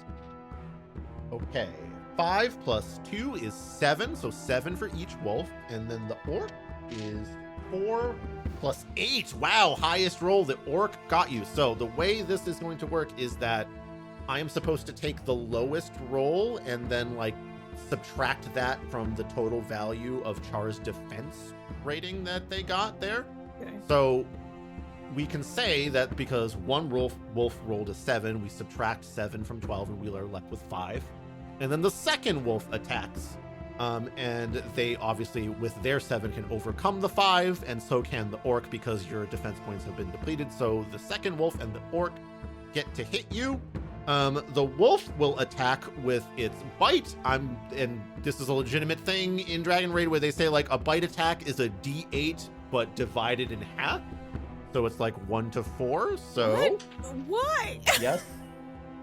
So this is a 3 divided by 2. We drop remainders. That is 1 damage against your physical vitality, Char. Oh, shit.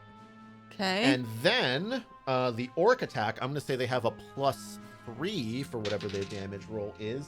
That is an 8 plus 3. The orc is rolling high. That is 11 points off your physical vitality, Char. Where are you with your physical vitality? Well, I started with 23, minus 1 is 22, minus 11 is 11. So I Okay. have 11 hit points left. Not great. All right. Bloodied? Do they do bloodied in this version of D&D? No, Oh, that's okay. I'm going to be honest with you guys. This is the extent of the combat rules. I can't like do frenzy since I'm like half below or Nope. something.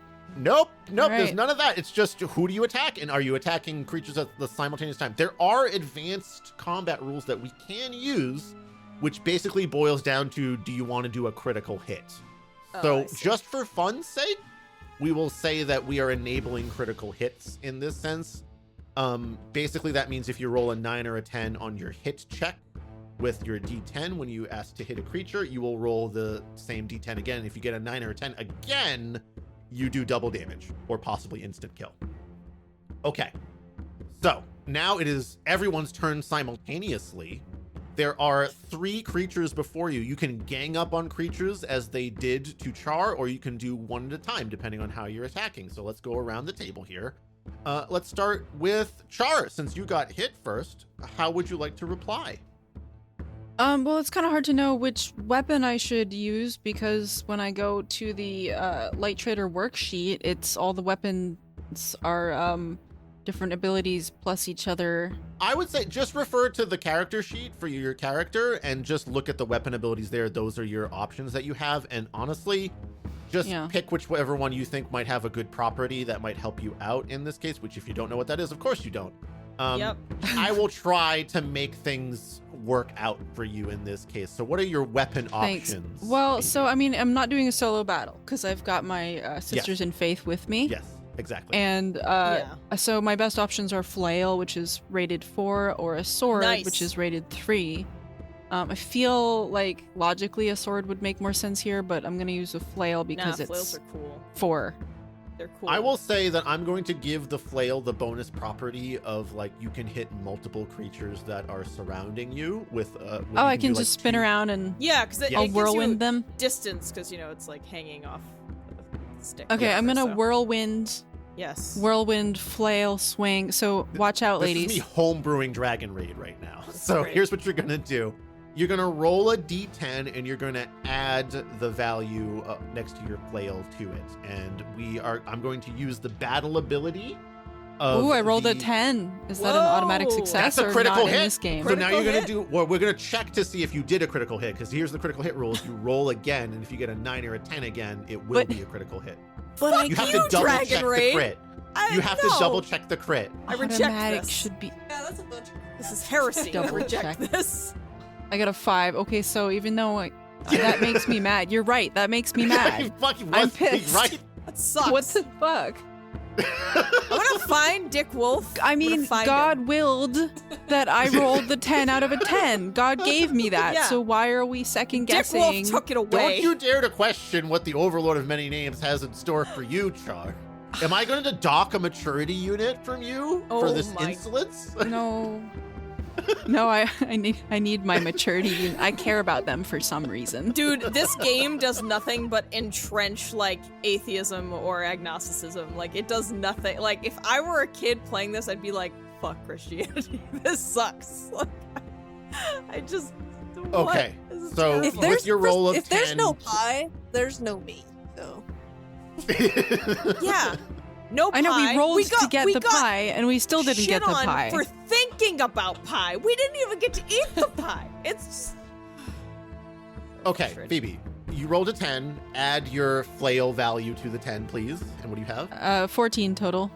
Okay, so that means that you are basically doing every monster here has to beat a 14, which is literally impossible because even if the orc rolled at an 8 with its +4, it would only get 12. So I'm not even going to bother to roll here. You're going to roll damage now.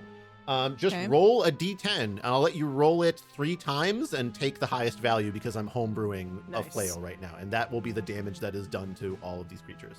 All right, I got a 7, a 4, and a 5. So 7. 7. Okay, so I'm going to say that you severely wound both wolves, but the orc is still standing pretty heartily here. Okay.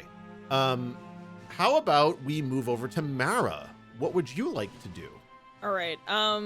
So I'm pretty sure. So I have a battle axe, which I would love to use, if that's possible. And I'm gonna go after Yep. Mr. Orkenstein over here. Okay. So do I do all the calculations? Nope. Nope. So just the number that's next to battle axe, add that to a d10. That's it. Okay, 6. So I'm just gonna roll a d10. Okay, and I will roll a d8 for the orc. It got an 11. I got. Fuck. I rolled a 0, but I have a 6. So No, so Critical Paris, fail. a 0 is a 10. No. Oh, a 0 oh. is a 10. That's a Oh, critical you're hit. So right, now you're you right. can do your crit check to see if you crit. Oh, right. Sorry. You're right. I don't know why. Wait, so just to be clear, we're doing the simplified version of our weapon damage, right? Because we'd have to No, add this is how together all weapon this. damage. All the calculations just give you that number that's already on your character sheet. So that was if we were building our But- characters. Well, we have different character sheets, and then this that's fine. It's not important. It's not important. I'm Being feeling like, why do I care fussy, about and I this just. This is Phoebe's new favorite game. No, that's not what you said, Fine. Chris. God damn it. No. Okay, I rolled an 8, so I guess I didn't really critically succeed. Oh, just missed it. A 9 would have been good enough to crit, but you just missed it. But you did hit. So now again, All right. roll a d10, Okay. and that will be your damage. You didn't believe Oh, enough. just whatever it is. Yeah, just Yeah. whatever it is. No pie. No crits. Fuck me, I guess. That is also an 8. Also an 8. Also an 8. Now here's the special thing about hatred of evil, Paris. What is your Yep. hatred of evil rating? I got 6 hatred of evil. Okay, so for every 2 hatred of evil you have, you get +1 to damage roll. That's Oh, the so I special got thing about the plus battle 3? axe. Sick. Yes. Damn. So you did like 11. you said you rolled an 8. Yeah, so I yeah. got So 11 the damage. orc is now dead. You Hell have yes. slain the orc Slaying with your him. hatred of evil. Nice job. Honestly, I'm just fucking hungry and mad I didn't get pie, so I went to Pie Berserker Estate and killed this Yes. orc. That's all you can do. Yeah. So Jumpin', what would you like to do? I'd like To to wolf fork on Char. some bitches because I would Okay. like to be forking a pie, but I guess wolves is fine. Okay. Ha ha Scrooge is ha. I'm very gonna say that pie-motivated. The military fork has the special ability of it's a fork with a gun on it, so you can use it at range if you would like. Bloodborne fork. What kind of gun is attached to the fork? It's just a handgun. A blunderbuss. It's a blunderbuss. Good luck. It's a pistol. Actually, yeah, There's like it is a a blunderbuss. You pistol. have to load it after. That's the downside. It's now a It's just blunderbuss. like a pistol you hold with one hand on With the a fork large duct taped to pitchfork. the top of it. Yes. The That's what it shittiest is. bayonet of all time. Okay, so I'm assuming you're attacking a wolf. Yeah. Okay. Okay. So So my the wolf fork will is roll a 6, D8. and I rolled a 4. Okay, so you got a 10. You have beaten the wolf's 8 that it got. So please roll your D10 to do damage with your military fork blunderbuss. I can't believe the military fork is real. I'm sorry. I shouldn't interrupt so much, but I just I got a 5. Got a 5. That's enough to kill this first wolf, and now all that remains is this lone wolf. And in desperation, it is now the wolf's turn. It launches right for Jumpin' Jehoshaphat because it knows that clearly the blunderbuss is a threat here. So now we're basically just flipping the script here. I roll the D8 plus the battle ability against your... So a military fork is like a trident. Yes, it is. I just Dude, want you guys to know. I just looked that up. I was like, this is a pole arm. Why didn't it say it was a pole exactly. arm? Military I also fork. looked up military fork, and not a single one of them has a gun attached to But it. mine does. Very Okay. Because- unfortunate. Yes, Yes. you're... I am for Jesus, and he loves guns. That's exactly true. In the LightRaider So Academy. it's just instead of it's a dudent instead of a trident because it's just dual. But The bident. the dude. Please. Student. It's a bident. It's a bident. I like how if you scroll down, there's actually a picture of a fork just on an American flag. What? Oh my god. A bident. You're right. It is a bident trident. That is the right series of prefixes. No, I like Dudent. No, it's bident. It's bident. Joe Biden. That's the name. That's the name of your That is what I named Okay. my military fork, was Joe Biden. yes. Yeah. Joe Biden. The wolf is rolling against Jumpin' Jehoshaphat, so it got a 3. It actually rolled a natural 1. There is no such thing as a critical fail in DragonRaid, though, so Oh. unfortunately. Whatever. So please, Jumpin' Jehoshaphat, roll a d10 and add your Shield of Faith rating. I have like these defensive abilities. So can I try to... No, Shield of Faith. Okay, Shield of Faith. It specifically has to be Shield of Faith. I got 6 on No, that. you can't have agency. Okay, Yeah, I'm no sorry. choices. That is wrong, and I apologize. So Shield of Faith is 6, and then I'm rolling, Okay. which I got a 6. Okay, 12. The wolf just can't get its hand and mouth and hand paw around anything, and it fails to connect. Okay, that was the first round of combat. Are we having fun? Oh. Well, I'm glad we could do something. We made a decision to That's attack. what Joe Biden So- made me happy. Yeah. Yes, yes. I learned that the military fork is a weapon and not a fork. So something learned today. I don't know why you I would was just call impressed it by a the pie motivation. halberd, but or so. I guess there's more preferred than the two, image but- I had in my mind prior to the knowledge. but- Same. Okay, so now it is the start of everyone else's turn again, so you can simultaneously decide. Basically, you might be wondering, do I have any other options besides choosing a weapon? And the answer is like, no. You can move if you want. There's no such thing as like attack of gonna ask opportunity About moving. or anything like that. Can we read another Bible verse? Yes, if you, that is an action that you can take. Basically, the 3 options you have on any round are attack with weapon, say word rune, do some other option that you maybe come up with that is do an action, or move. Those are the only 3 things you can do ever. Do you have a Bible verse that you feel would be appropriate? Does anyone else want to do anything else? Because it's Trying again, to it's all skim these simultaneous. Bible There's no initiative verses order real here. quick. Mara, what would you like to do? Could you give me my menu of very strict options? What can I do right now? You can move. You can do some other action, which if you have something that you would like to do, I can interpret the rules for that, or you can attack with a weapon. Oh wait, there's still a wolf alive? Yes, Oh, sorry. I thought all the wolves were dead. So there's one live Nope. wolf. Is that correct? correct. And it is wounded. All right. Well, I guess. Can I try converse with animals to try to convince it to just like get the fuck out of there, like just leave? Sure, Okay. absolutely. It is wounded, so I'm going to say that this is a difficulty level of 3 because it's still a little angry. Okay. So what is your ability? So I have a 6 in converse with animals. Okay, so you must beat 40 Okay. according to the success grade. All right. I'm gonna try to just be like, get the fuck out of here before we kill you. Go. I rolled a 60. Okay, so you successfully convinced the wolf to, quote, get the fuck out of here before we kill you. So I am taking 1 maturity unit away from your kindness, Mara, because that is not a very kind and Christian thing to say. But it is a kind and Christian thing to do. She just saved his Oh, life. you know what? Paradox here. I don't know where to go on this one. Well, Excuse do me, but wolves we were have talking about do how wolves the- have souls according to Christianity? Do we care No. about no, their I don't believe feelings? that's true. No. So, but the No. words she uttered are unchristian, but the motives don't matter because wolves don't matter. Right. So Which makes That's sense because true. That is I'm not true. gentle.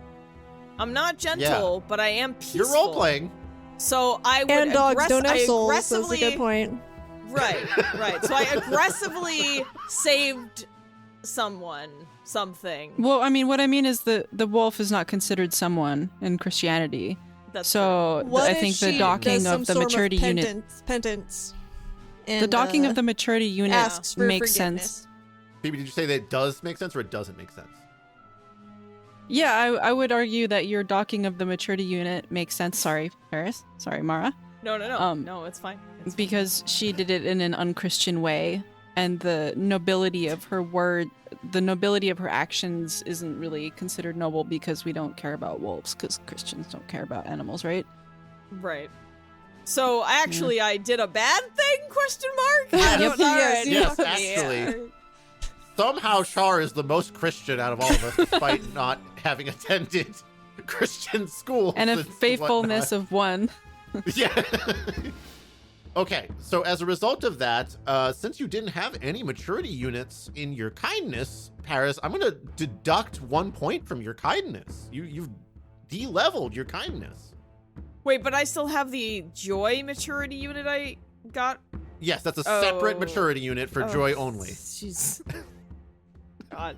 All right, so my kindness. What? What's the problem? Now You got a problem with how five. this works? Fine. Stupid. I fucking hate this. Okay.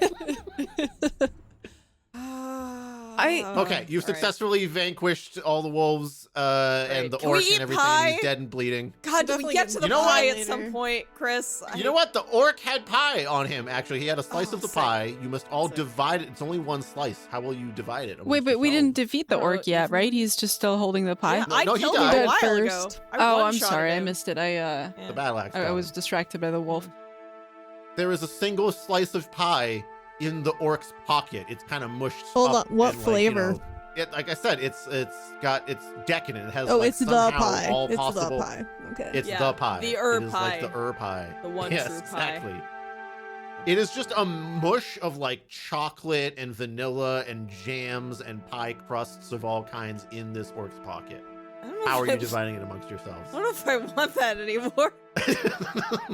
Are we like drinking it out of his pocket with straws? We each brought a straw. If that's what you want to And do. the 3 of us can each stick a straw into his pocket and sip together like at a diner. No, even better. We take his pants off and stab a hole in the pocket and just suckle from the pocket. Like, Just suck the from juice out of cargo the shorts fabric. that the orc is wearing, I guess. The pie Capri Sun. I say we. Yeah, let's slice that pie. Yeah.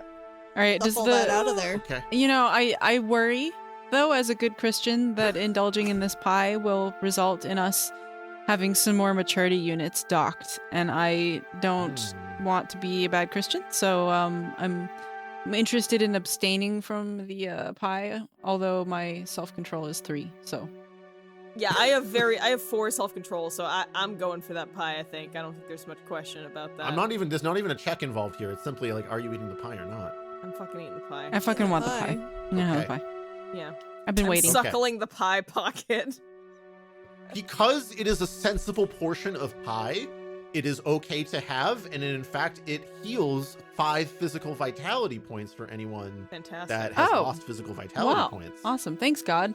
Yeah, but didn't you not have it because you were shitting on us for No, no, I decided to Oh, have it wow. She after went with all. the I group. was thinking Oh, about not okay. having it. all right. As you do. I have 16 Very HP good. left. Yeah, I gave in at the last moment and I was That's good. rewarded actually. So how's Yeah. how's We that? learned for- a lesson. It really make Yes. again, once because it was a sensible portion in the pocket. It wasn't like, you were overeating or anything. Right.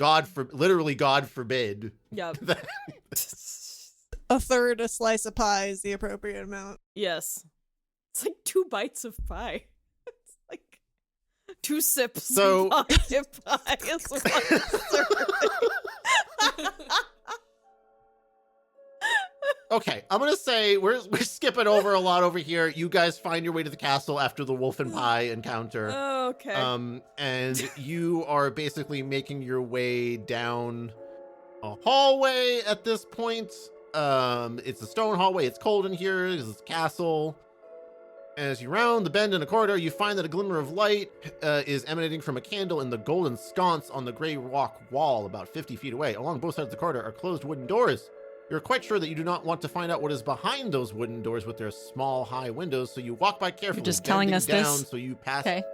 Yep. to make sure that you are not seen by sleepless eyes. As you approach the candlelight, you hear coarse laughter and then some words. But then someone is coming out of the room. What will you do? Trip 'em. Is there anywhere to hide? Anything to hide behind? Sure, yeah, it's a stone corridor. Is there like a statue on a pedestal or something we can kind of like sneak behind, or a door that's partially open that we can hide behind? Sure, it's just I'm skipping over a lot of like detailing here. So there, you do have the ability to hide if you would like. Great. How do I hide? Does anyone else want to hide? You just fucking hide. Like there's not really. What about that spell I did earlier? That was a hiding Aha! spell. Aha! You are in the presence of a dragon slave. Great. All right, then I'm gonna do some proclamation protection word. Okay. rune. Okay. And it says on the card hear it. I can use this as often as necessary. So, Yes. Okay, go, great. If it works. all right. Isaiah 49, 2-3. He made my mouth like a sharpened sword. In the shadow of his hand, he hid me. He made me into a polished arrow and concealed me in his quiver. Isaiah 49, 2-3. Okay, you have successfully invoked the proclamation protection word rune, and a dark shadow hides you and your companions. You can see clearly, Hell but the yes. servant girl emerging from the doorway heaven looks yes. directly. The servant girl emerging from the doorway looks directly at you without seeing you. What power the Overlord has for the protection of his servants? The young girl is a low-caste dragon slave. She is dressed quite shabbily in a tattered gown. She is obviously exhausted, and as she disappears down the hall, you hear her crying softly. The details of the dream come vividly to your mind. This is it. This is where you find the woman to whom you have been sent. Wait a second, we had a prescient dream? Isn't that super anti-Christian? Don't they hate that? Like, Well, but if it's from God, oh yeah, If it's prophecies from from God. God- Or that's true. That's Are we true. still? Is she still in our line of sight?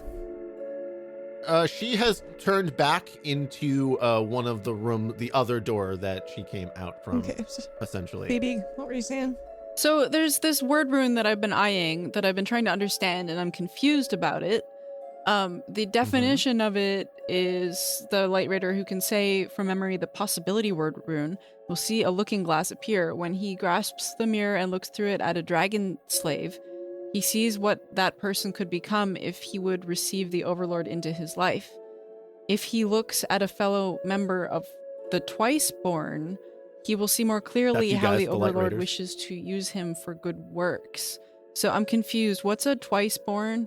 That's us. That's us, people we're who twi- are so I born look- again. So I say the word rune to like summon a looking glass, and then I look through it at a dragon person, a dragon slave, and then it shows me what the dragon slave would become if we did God's will, and then something about also Converted looking them. at a Twiceborn. Yeah, I'm if they confused. And you converted them. Was that? Yeah. If you converted them, that's basically Yeah. what that is. It's like, here's what they would look like if they were Christian. Okay, well, I kind of want to. I mean, there was a dragon slave right there, so I kind of want to like see what she would look like, right? It was a female dragon slave. Sure. I Sure. I very carefully peek out from our hiding spot so as not to be seen, but so that I can get a look at the dragon slave. And I say, Ephesians 2:10. For we are God's workmanship, created in Christ Jesus to do good works, which God prepared in advance for us to do. Ephesians 2:10. Wow, good job. You are awarded a maturity unit for, I believe, what was it, like love or something there? It's in the bottom left corner. I don't know. You would ever remember the bottom of the bin of maturity units. Yeah, That's, whatever the yeah. bottom left thing is for that word rune. Joy and You get a maturity unit for that. yeah. Not being a very good adventure Yeah, I think master that's right joy. now. Yes, it's joy. So you gain even another maturity unit with your joy. Sweet. Okay. Right. As you finish the possibility word rune, a beautiful looking glass miraculously appears in front of you, just as it did in the dream. You reach out and take hold of it. You can see that the low-caste dragon slave lady all of a sudden is in nice clothes. She's not in tattered clothes anymore. Someone combed her hair. That's what Christians look like. They don't have shabby clothes. But you also see the fat, dark-haired woman that you briefly saw in the dream, and you can see, in fact, that the room that the dragon slave lady walked into also has that lady in it. But as you look Can in I your looking cast glass, food unbinding? Yeah, the food spell. Food on fat lady? that will be something that happens soon. Cast food on Um, fat lady. You see the fat lady change remarkably when viewed in the glass. This is in the text. How wonderful it is to see what a person could become rather than what he seems to be now. Praise to the one with many names who helps people to change for the better. Amen. Cast tapeworm. In the glass, you now see a thinner woman, very Man. pretty in her own way, with long hate flowing this. hair and contentment in her eyes. You enter the room. Had her mouth not been full of food, she would have screamed. Oh. That much is obvious. You keep your hand deliberately away from the sword hanging at your belt of truth. Plainly, all the woman of the dragons can see is the potentially lethal weapon. Before she can swallow her mouthful, you whisper gently, "Don't be afraid. I am not here to hurt you. I have a gift for you." Surprise overcomes the fear in her puffy face. Suddenly, you two are surprised. A glow is beginning to emanate from your body. What else do we say, Chris? Tell us what else we're saying. Yeah, what Yeah, other don't- fat phobic What else are we horrible gonna shit do? are we saying to this poor woman who was just eating pie, which is, Eating pie. She's trying to enjoy herself. God forbid. imagine just you're like watching TV having a pie and like someone walks into your house and they're like, "You evil one." You're like, "What the I'm Also, watching they're my glowing stories. now. Yeah, because I don't know if you glowing. missed that part. Yes. You guys started glowing when you did this. Good lord. Do the Lord's work. A LightRaider. The woman's voice is harsh. Fear floods back into her face. You have heard of the bright glow that LightRaiders give off in times of service, but to actually experience the reflected glory of the Overlord firsthand is almost overwhelming. You think with awe of the words from the sacred scrolls. And we, who with unveiled faces all reflect the Lord's glory, are being transformed into his likeness with ever-increasing glory, which comes from the Lord who is in spirit. 2 Corinthians chapter 3, verse 18. The woman leans back in her chair trying to get away, but can't without getting out of her chair. "Don't kill me. I've been wondering about your Overlord. I have heard stories of him. I have had a curiosity inside."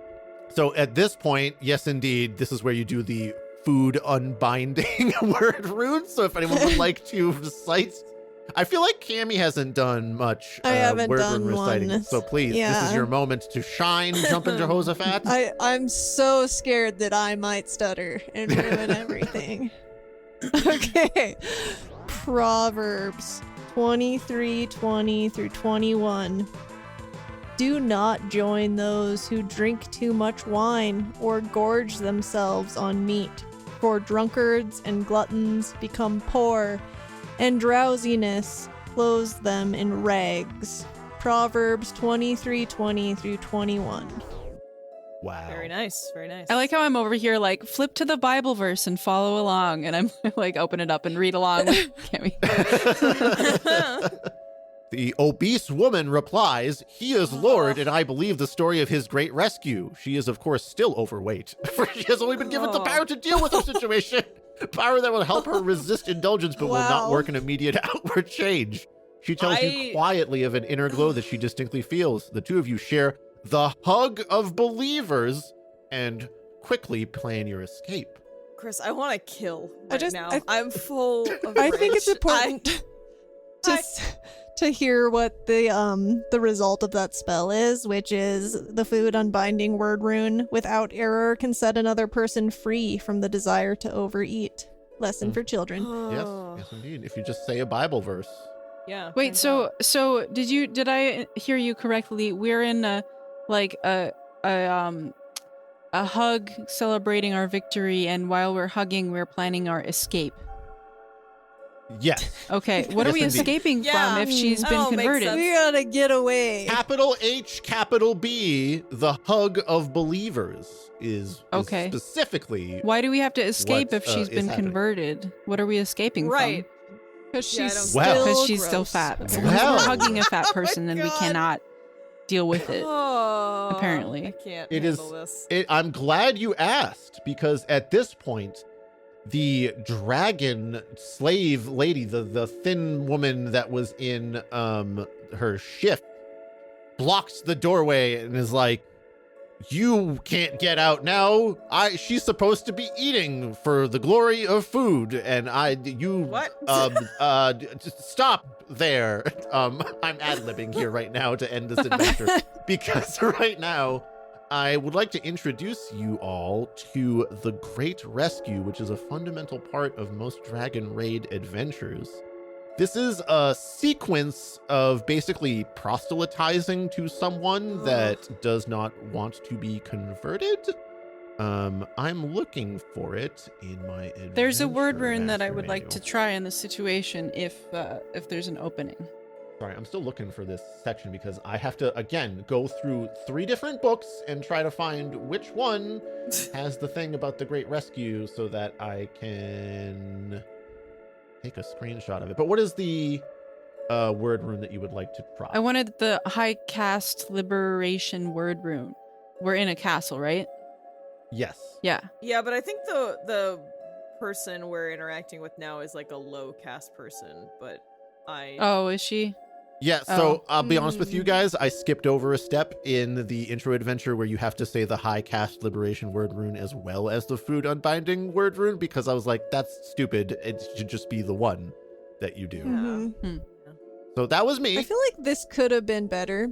Oh yeah. They Oh could yeah. have done this in a way.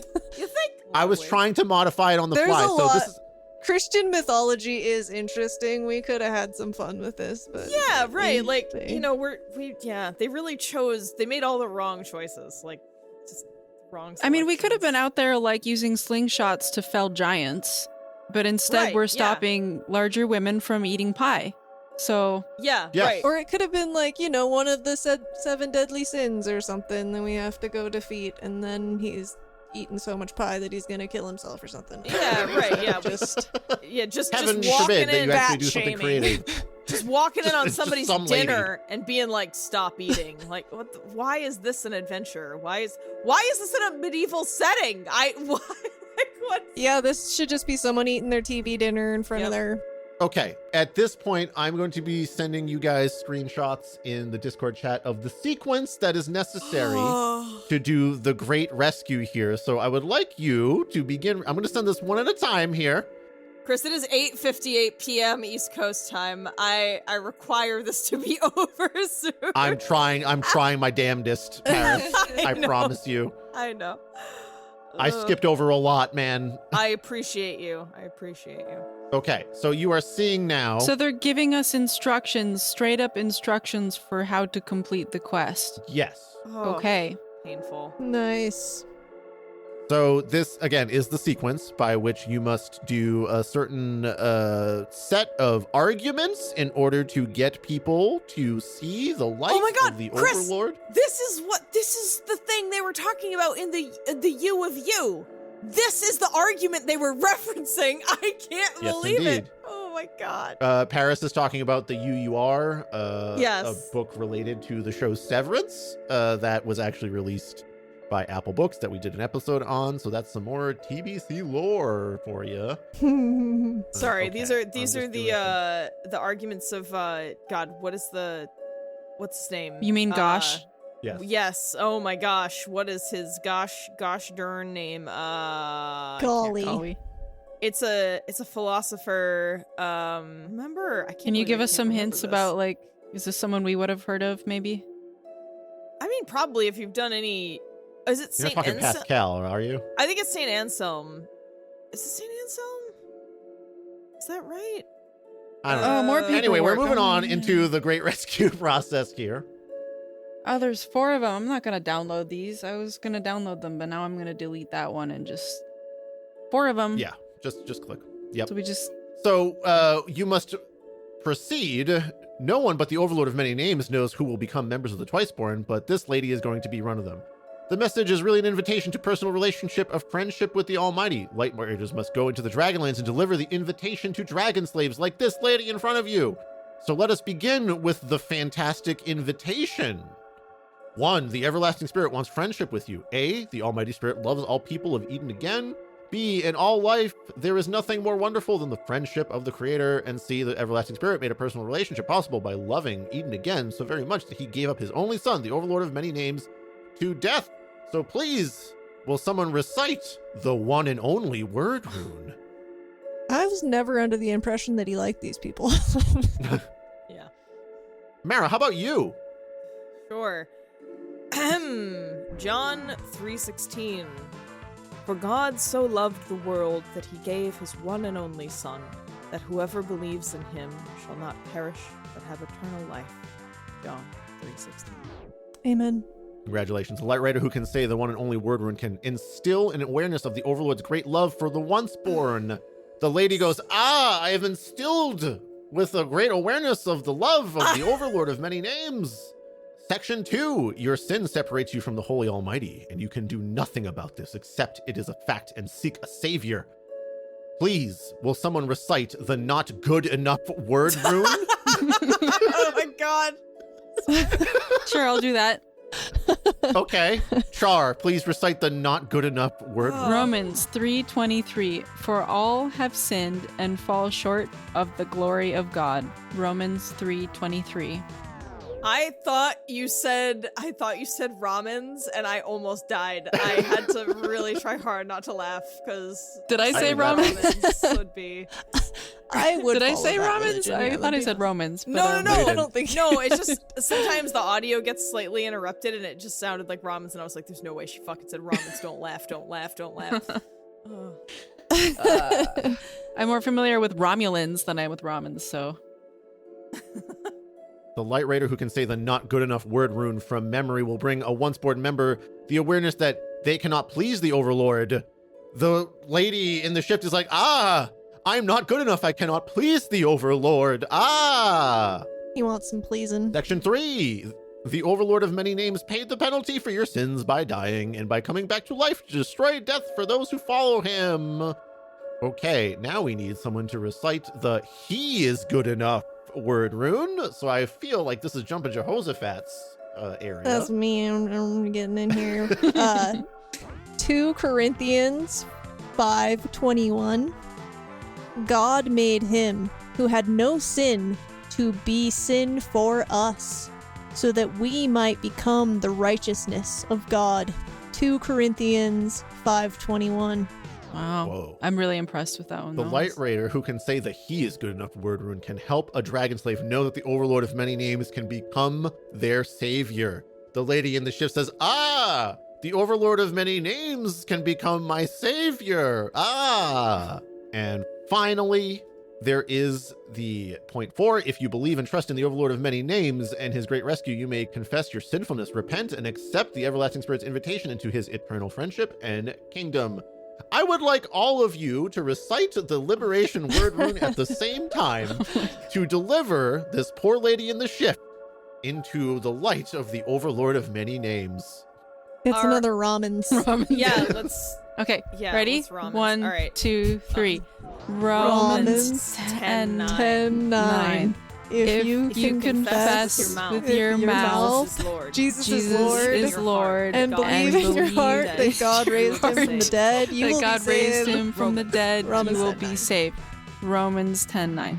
Nailed it. Congratulations.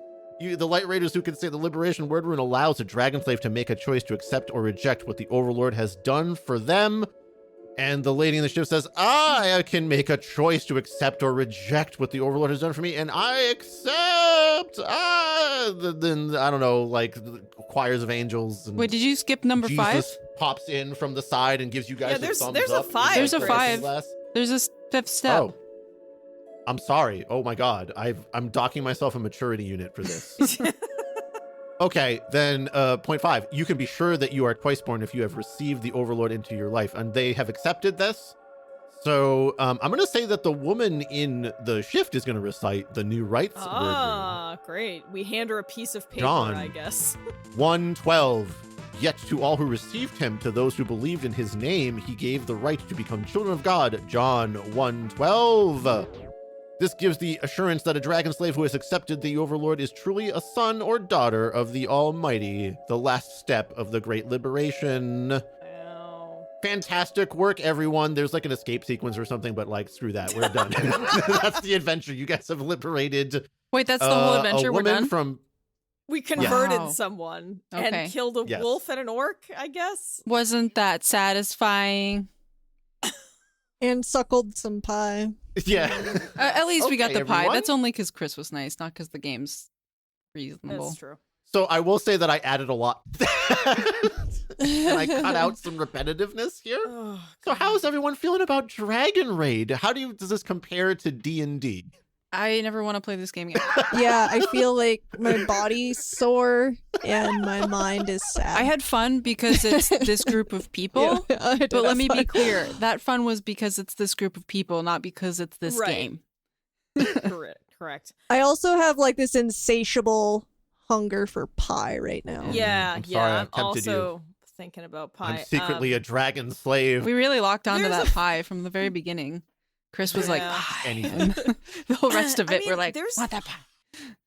There are a few books that we encounter where I'm like, this definitely should not exist, but this is one of them. This is one thing the world did not need to happen. Like, this did not need to happen to humanity.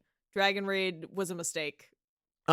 In that respect, I actually, Kami and Phoebe, you have the choice to leave right now if you would like, because that is all we really...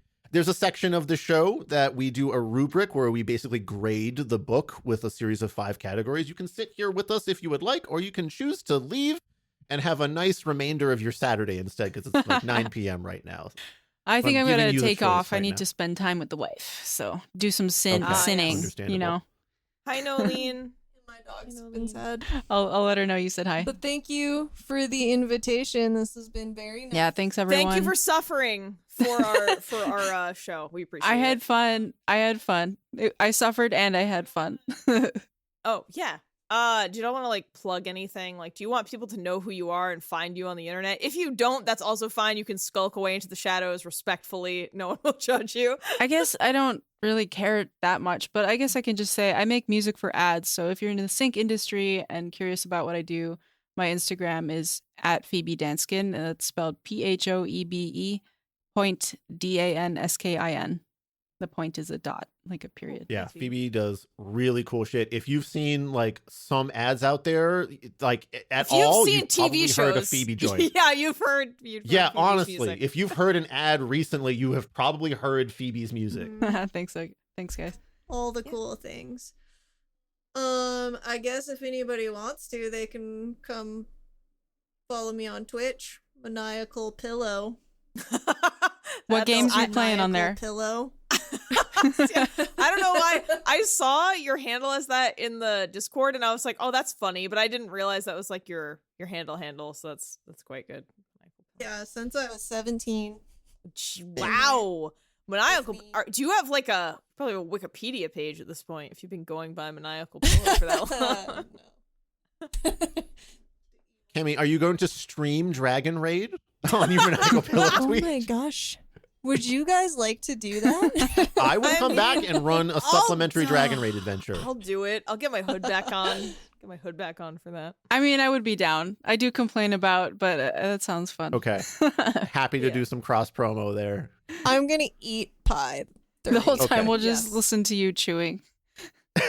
Everyone eats Some pie. people like that, the wet mouth Then sounds. I'll have to cast the food unbinding word rune. But I'm so evil. I don't respond. I'm going to eat it with my military fork. Yeah. Don't shoot yourself, though. Honestly, you blow it apart every time you take a bite. Watch so it's out kinda for the hard. trigger. All right. Thanks for having us. All right, All right, bye. I'll catch you later. Yes, Phoebe and bye, Kami, thanks for guys. joining Thank us. you. All right, Paris, here we are together again by our Chris, lonesome that in was- the pit of the rubric. That was so painful. I am really glad they were here because I had other people to share this pain with. I told. Anyway, we're still alive on air, and I'm gonna really crank through the rubric here, because that was like I read directly from the book for quite a long time, so I feel like everyone got a good sense. I don't have You to read more did. examples.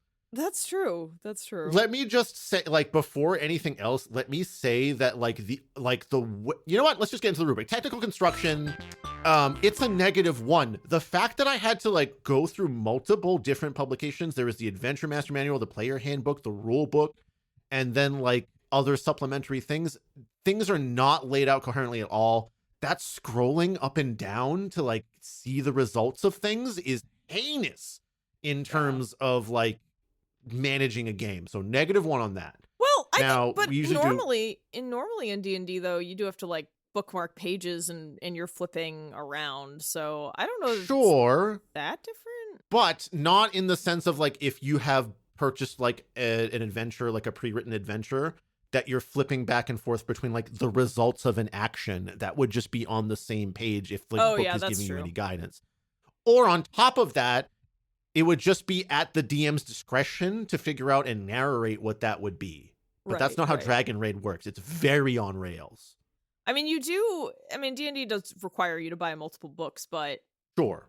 you still should be able to get by with whatever the core text is. Whereas I feel like I remember this being confusing because you thought you had acquired the book that had everything, but then it was like, oh no, you need this and also this. And it was not clear that up front that you needed, books be. Yeah.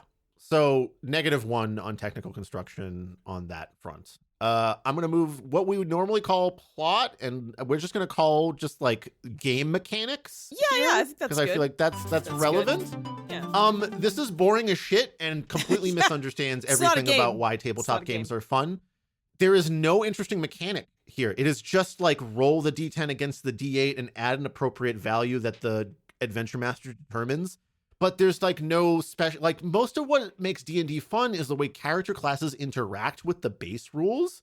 And you have like different opportunities to like manipulate spells, or your fighter can do multiple attacks or like do things in a different way. That flail thing I cooked up on the spot just so that there was anything that was differentiating between any of those weapons. It is a sore misunderstanding of what makes tabletop RPGs fun. It seems to me that the people that wrote Dick Wulf thought that it was like, oh, have some tables, have some numbers. Yeah. And zero flavor. And the flavor that is there is this patronizing shit that is like that we read there.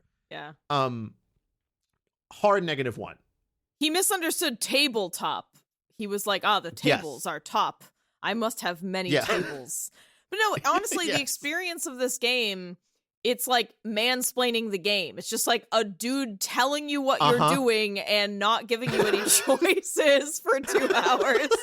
It's pretty rough. This is a good segue into moment to moment in Yes. which like it again misunderstands the fact that the whole fun part about D&D is the massive amount of agency that the players have. Yes. So to take that away in an effort to railroad people into like learning quote unquote truths about Christianity is such a failure of understanding what makes tabletop role-playing games so much damn fun. Yeah, for real. I mean, and then the racism. Let's just not forget the anti-Semitism that was barely cloaked. Terrible. Of course. The planet Wurge is like, come the fuck on, dude. Jesus Christ. Right? Like that is so bad in a lot of ways. Also, again, this is not in moment to moment or whatever, but like the Selfo, who is an evil creature of much power because they're like, I do good things for the sake of being good instead of for God. Yeah. That blew my mind, man, because like in the sort of the Christian education that I got, it basically taught me that like everyone can be good. Just because they're not Christian doesn't mean that they're not good. It's preferential if they're Christian, sure. Right. But if they're doing good, then God is working through them as well. Whereas this seems to take the angle that, like, unless you've strictly accepted the Lord Jesus Christ. And by the way, there was that other adventure that I was thinking about running. There is some extra heinous shit in that. There was like a whole section about fighting a golden calf idol and like having to refute its claims that Christianity is hypocrisy and that like, why aren't other religions just as good? And you're supposed to be like, no, only Jesus is savior. Okay. So moment to moment, also a -1. Tereblo's presence. This is a tricky one. I certainly had a lot of moments where I was like, this is insane. But I can get why, like, that it wasn't truly, I guess the chaos was in like all the arbitrary math calculations on the worksheet for shit that's just redundant. Like, why is the belt of faith just your faithfulness? Like, just say that your faithfulness is a defense. So that is where Tereblo's chaos comes in the fact that like it just had these multi-layered things to keep track of when you could just say, oh, that's just your faithfulness check or whatever. Right. Yeah. I agree. Seems weird. I'm gonna give this a 0, actually, just because it wasn't truly off the rails Tereblo chaotic. I mean, the whole idea feels like Tereblo. Sure, but I don't like. I just want to give this a 0. That's what I'm feeling. Fine. That's fine.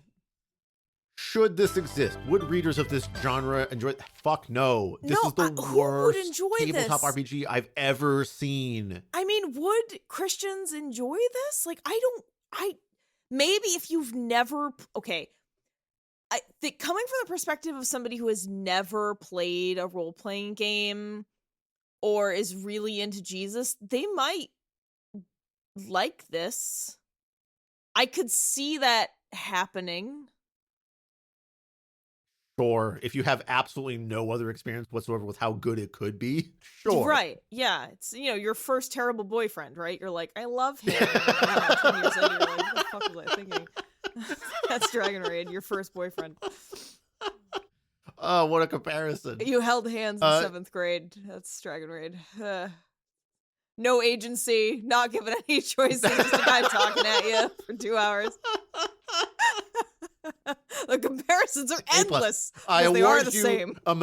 Paris, I award you a maturity unit. Thanks. And I don't know, you're fucking not taking this shit anymore stat or whatever. What I really want is to be rewarded a piece of pie. That's what I want. I'm sorry that I've tempted you so. Do we feel as if the author's goal was met? No, this was a terrible RPG. And like, I mean, I guess if you're trying to like, I will say this. No, what was the sales data on this? Like, I'd love to know if this has any success. Here's what I will say. I do think that if your goal is to like do Bible education to children, having the spell casting system be recite Bible verses, I guess is kind of a neat idea. I want to give that credit. Okay. It's very, like, it's not going to give you, like, good moral underpinnings and, like, understanding. Yeah. You're not doing, like, theology here, right? Like, this isn't St. Aquinas shit. Like, no. St. Thomas of Aquinas. Yeah. So, like, it's not high level, but, like, if you just, like, when I read the summary at the top, it was like, wow, it gets kids to memorize Bible verses and it keeps them off the Twitter. Like, if that's the goal, then yeah? Does it keep them off the Twitter, though? I don't know. Who knows?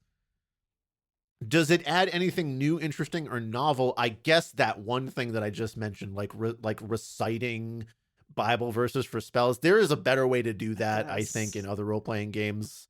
Why do you have to repeat the like section it comes from at the? Why is it, like you said, why is it spelling bee rules? I mean, of all things, it's.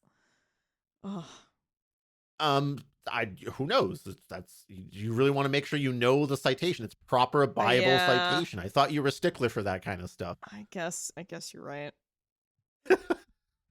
And did it take something from us? Fuck yeah, dude. I'm sorry, but like, I had to read so much extra bullshit and let me tell you, there's a lot that I'm leaving on the table here.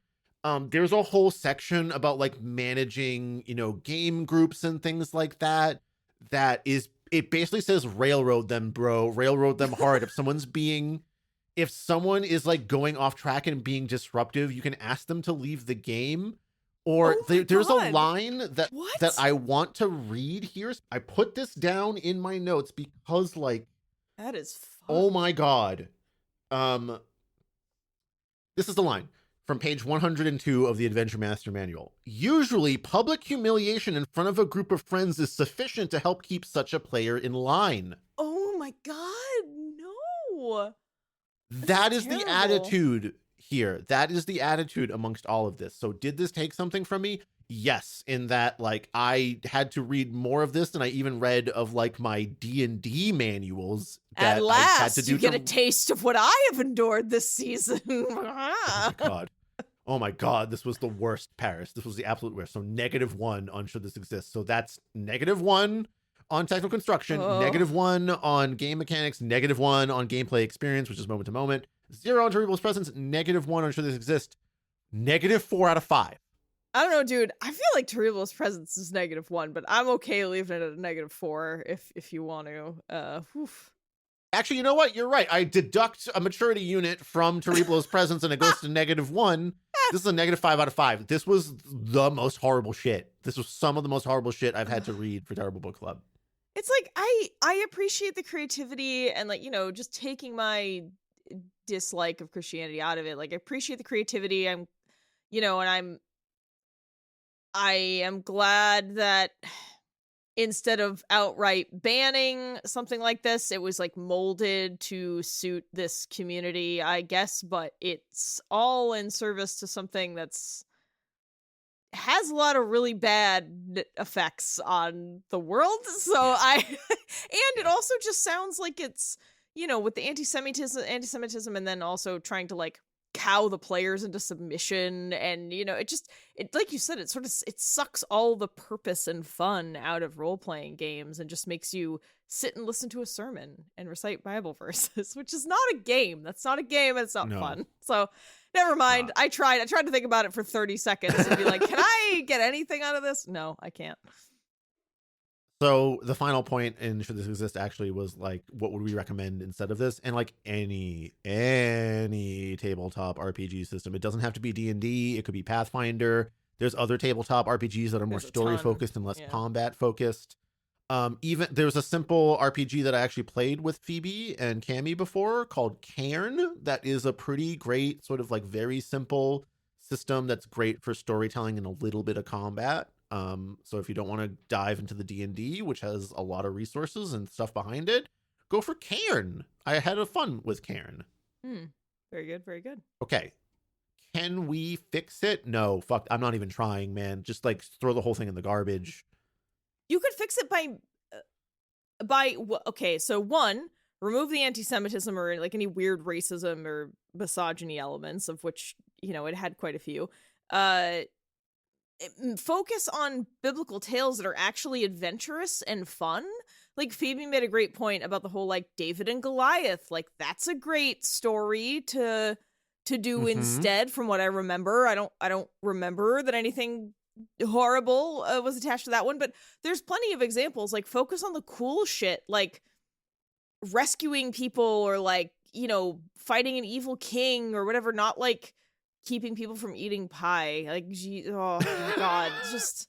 I mean, you could just do what the actually sort of decent Christian musical artists do, where they just don't make it overt, right? Yeah, like like they have a message, and it's about Jesus to them personally, but they don't have to like say Jesus is Lord, our God is an awesome God, and what have you. It's just like a subtle story or a song about their experience with religion that you could choose to interpret in a certain way. You could be Prince. You could write incredible music, but then, I don't know, walk around and annoy people and knock on their door and use in your free time, but it's not like a big deal, But I just think there is a way to make D&D Christian and also make it not suck. I mean, it just had like all the weird like weight shaming stuff, and that's the intro adventure. That's like what you're supposed to hit them with first. God. Yeah, I think this could actually be done totally fine. It would be fun for anyone. Like you said, you could do it in a way where anyone playing it wouldn't maybe immediately know it was about Jesus, but it would still be fun and still be role playing and not be this. Yeah. Okay. Well, thank you, Paris or Maradonia, for sitting through this. Maradonia.